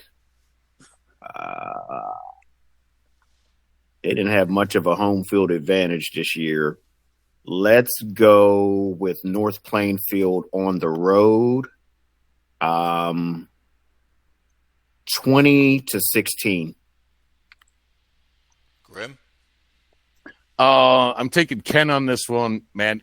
You know, he's a veteran GM. He's a good fucking GM. He pulled some shit together to get to the playoffs. I don't think he's going to lose this one at home. He wants to win one. He's got Neil Emmons. He's been there for a long fucking time. I'm going Houston 27, North Plainfield 17. Quick? Yeah, I like the Emmons angle too. Let's make it 28-20. Red Zone?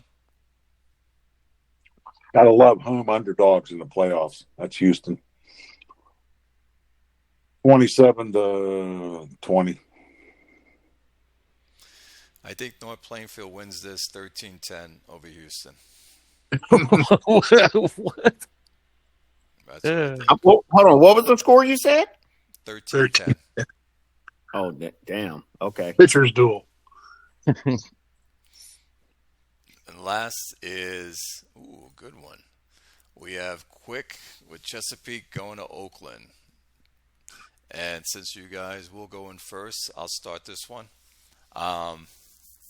I think Chesapeake's going to win this game, and I think it's going to be 27 to either 17 or 20. I'm going to say 27-20, Chesapeake. Grim? Well, I know Jug says he's going to lose by 2 scores, but this might be a fucking shootout. I've had a couple of those. You got joked. You've been able to fucking score some points, brother. Oh man.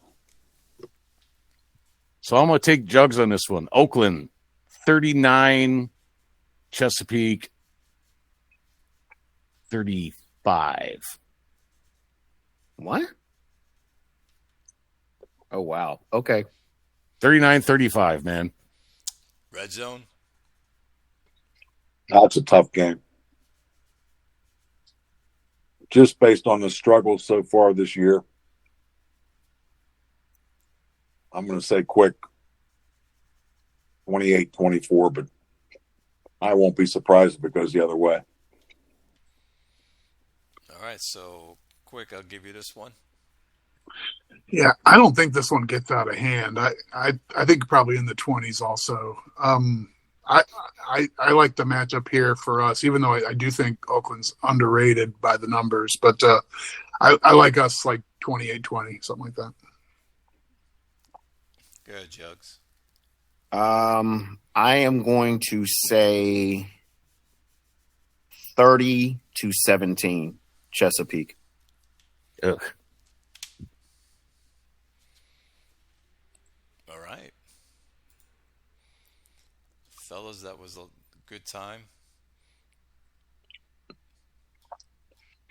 Who do you think makes the bowl? Who do you think makes the bowl? Okay. Tucker, Arizona, and Tucker for me. Yep. Sure. Why not? Yeah. Look, Arizona just look way too strong this year. Yep. They do. I agree. They do. What did Tucker put up? 542 points, and Arizona put up 492. So, yeah. And Mailman is very good at game planning specifically for each individual opponent. Yep. I mean, he takes time to actually study each opponent and game plan individually against them. Yeah, that's what I do, but I don't have it mastered and been playing this a long time, so. Well, you could do what I said. Hit him up on Slack or send him a PM. That's blasphemy, sir. I've been playing in this league longer than him. Which means what? Exactly. We have protocols around here. I'm a veteran now. I can ask Jug shit. I can ask Quick shit, but I don't ask, younger guys. Oh, that's great. Well, T-Zac's younger than all of us, and we would all ask him for stuff. We would all ask him. I never asked that boy shit. Oh, no. Maybe a couple times. I don't know. All right, guys. Good show. Yeah. All right. We're going to end the recording.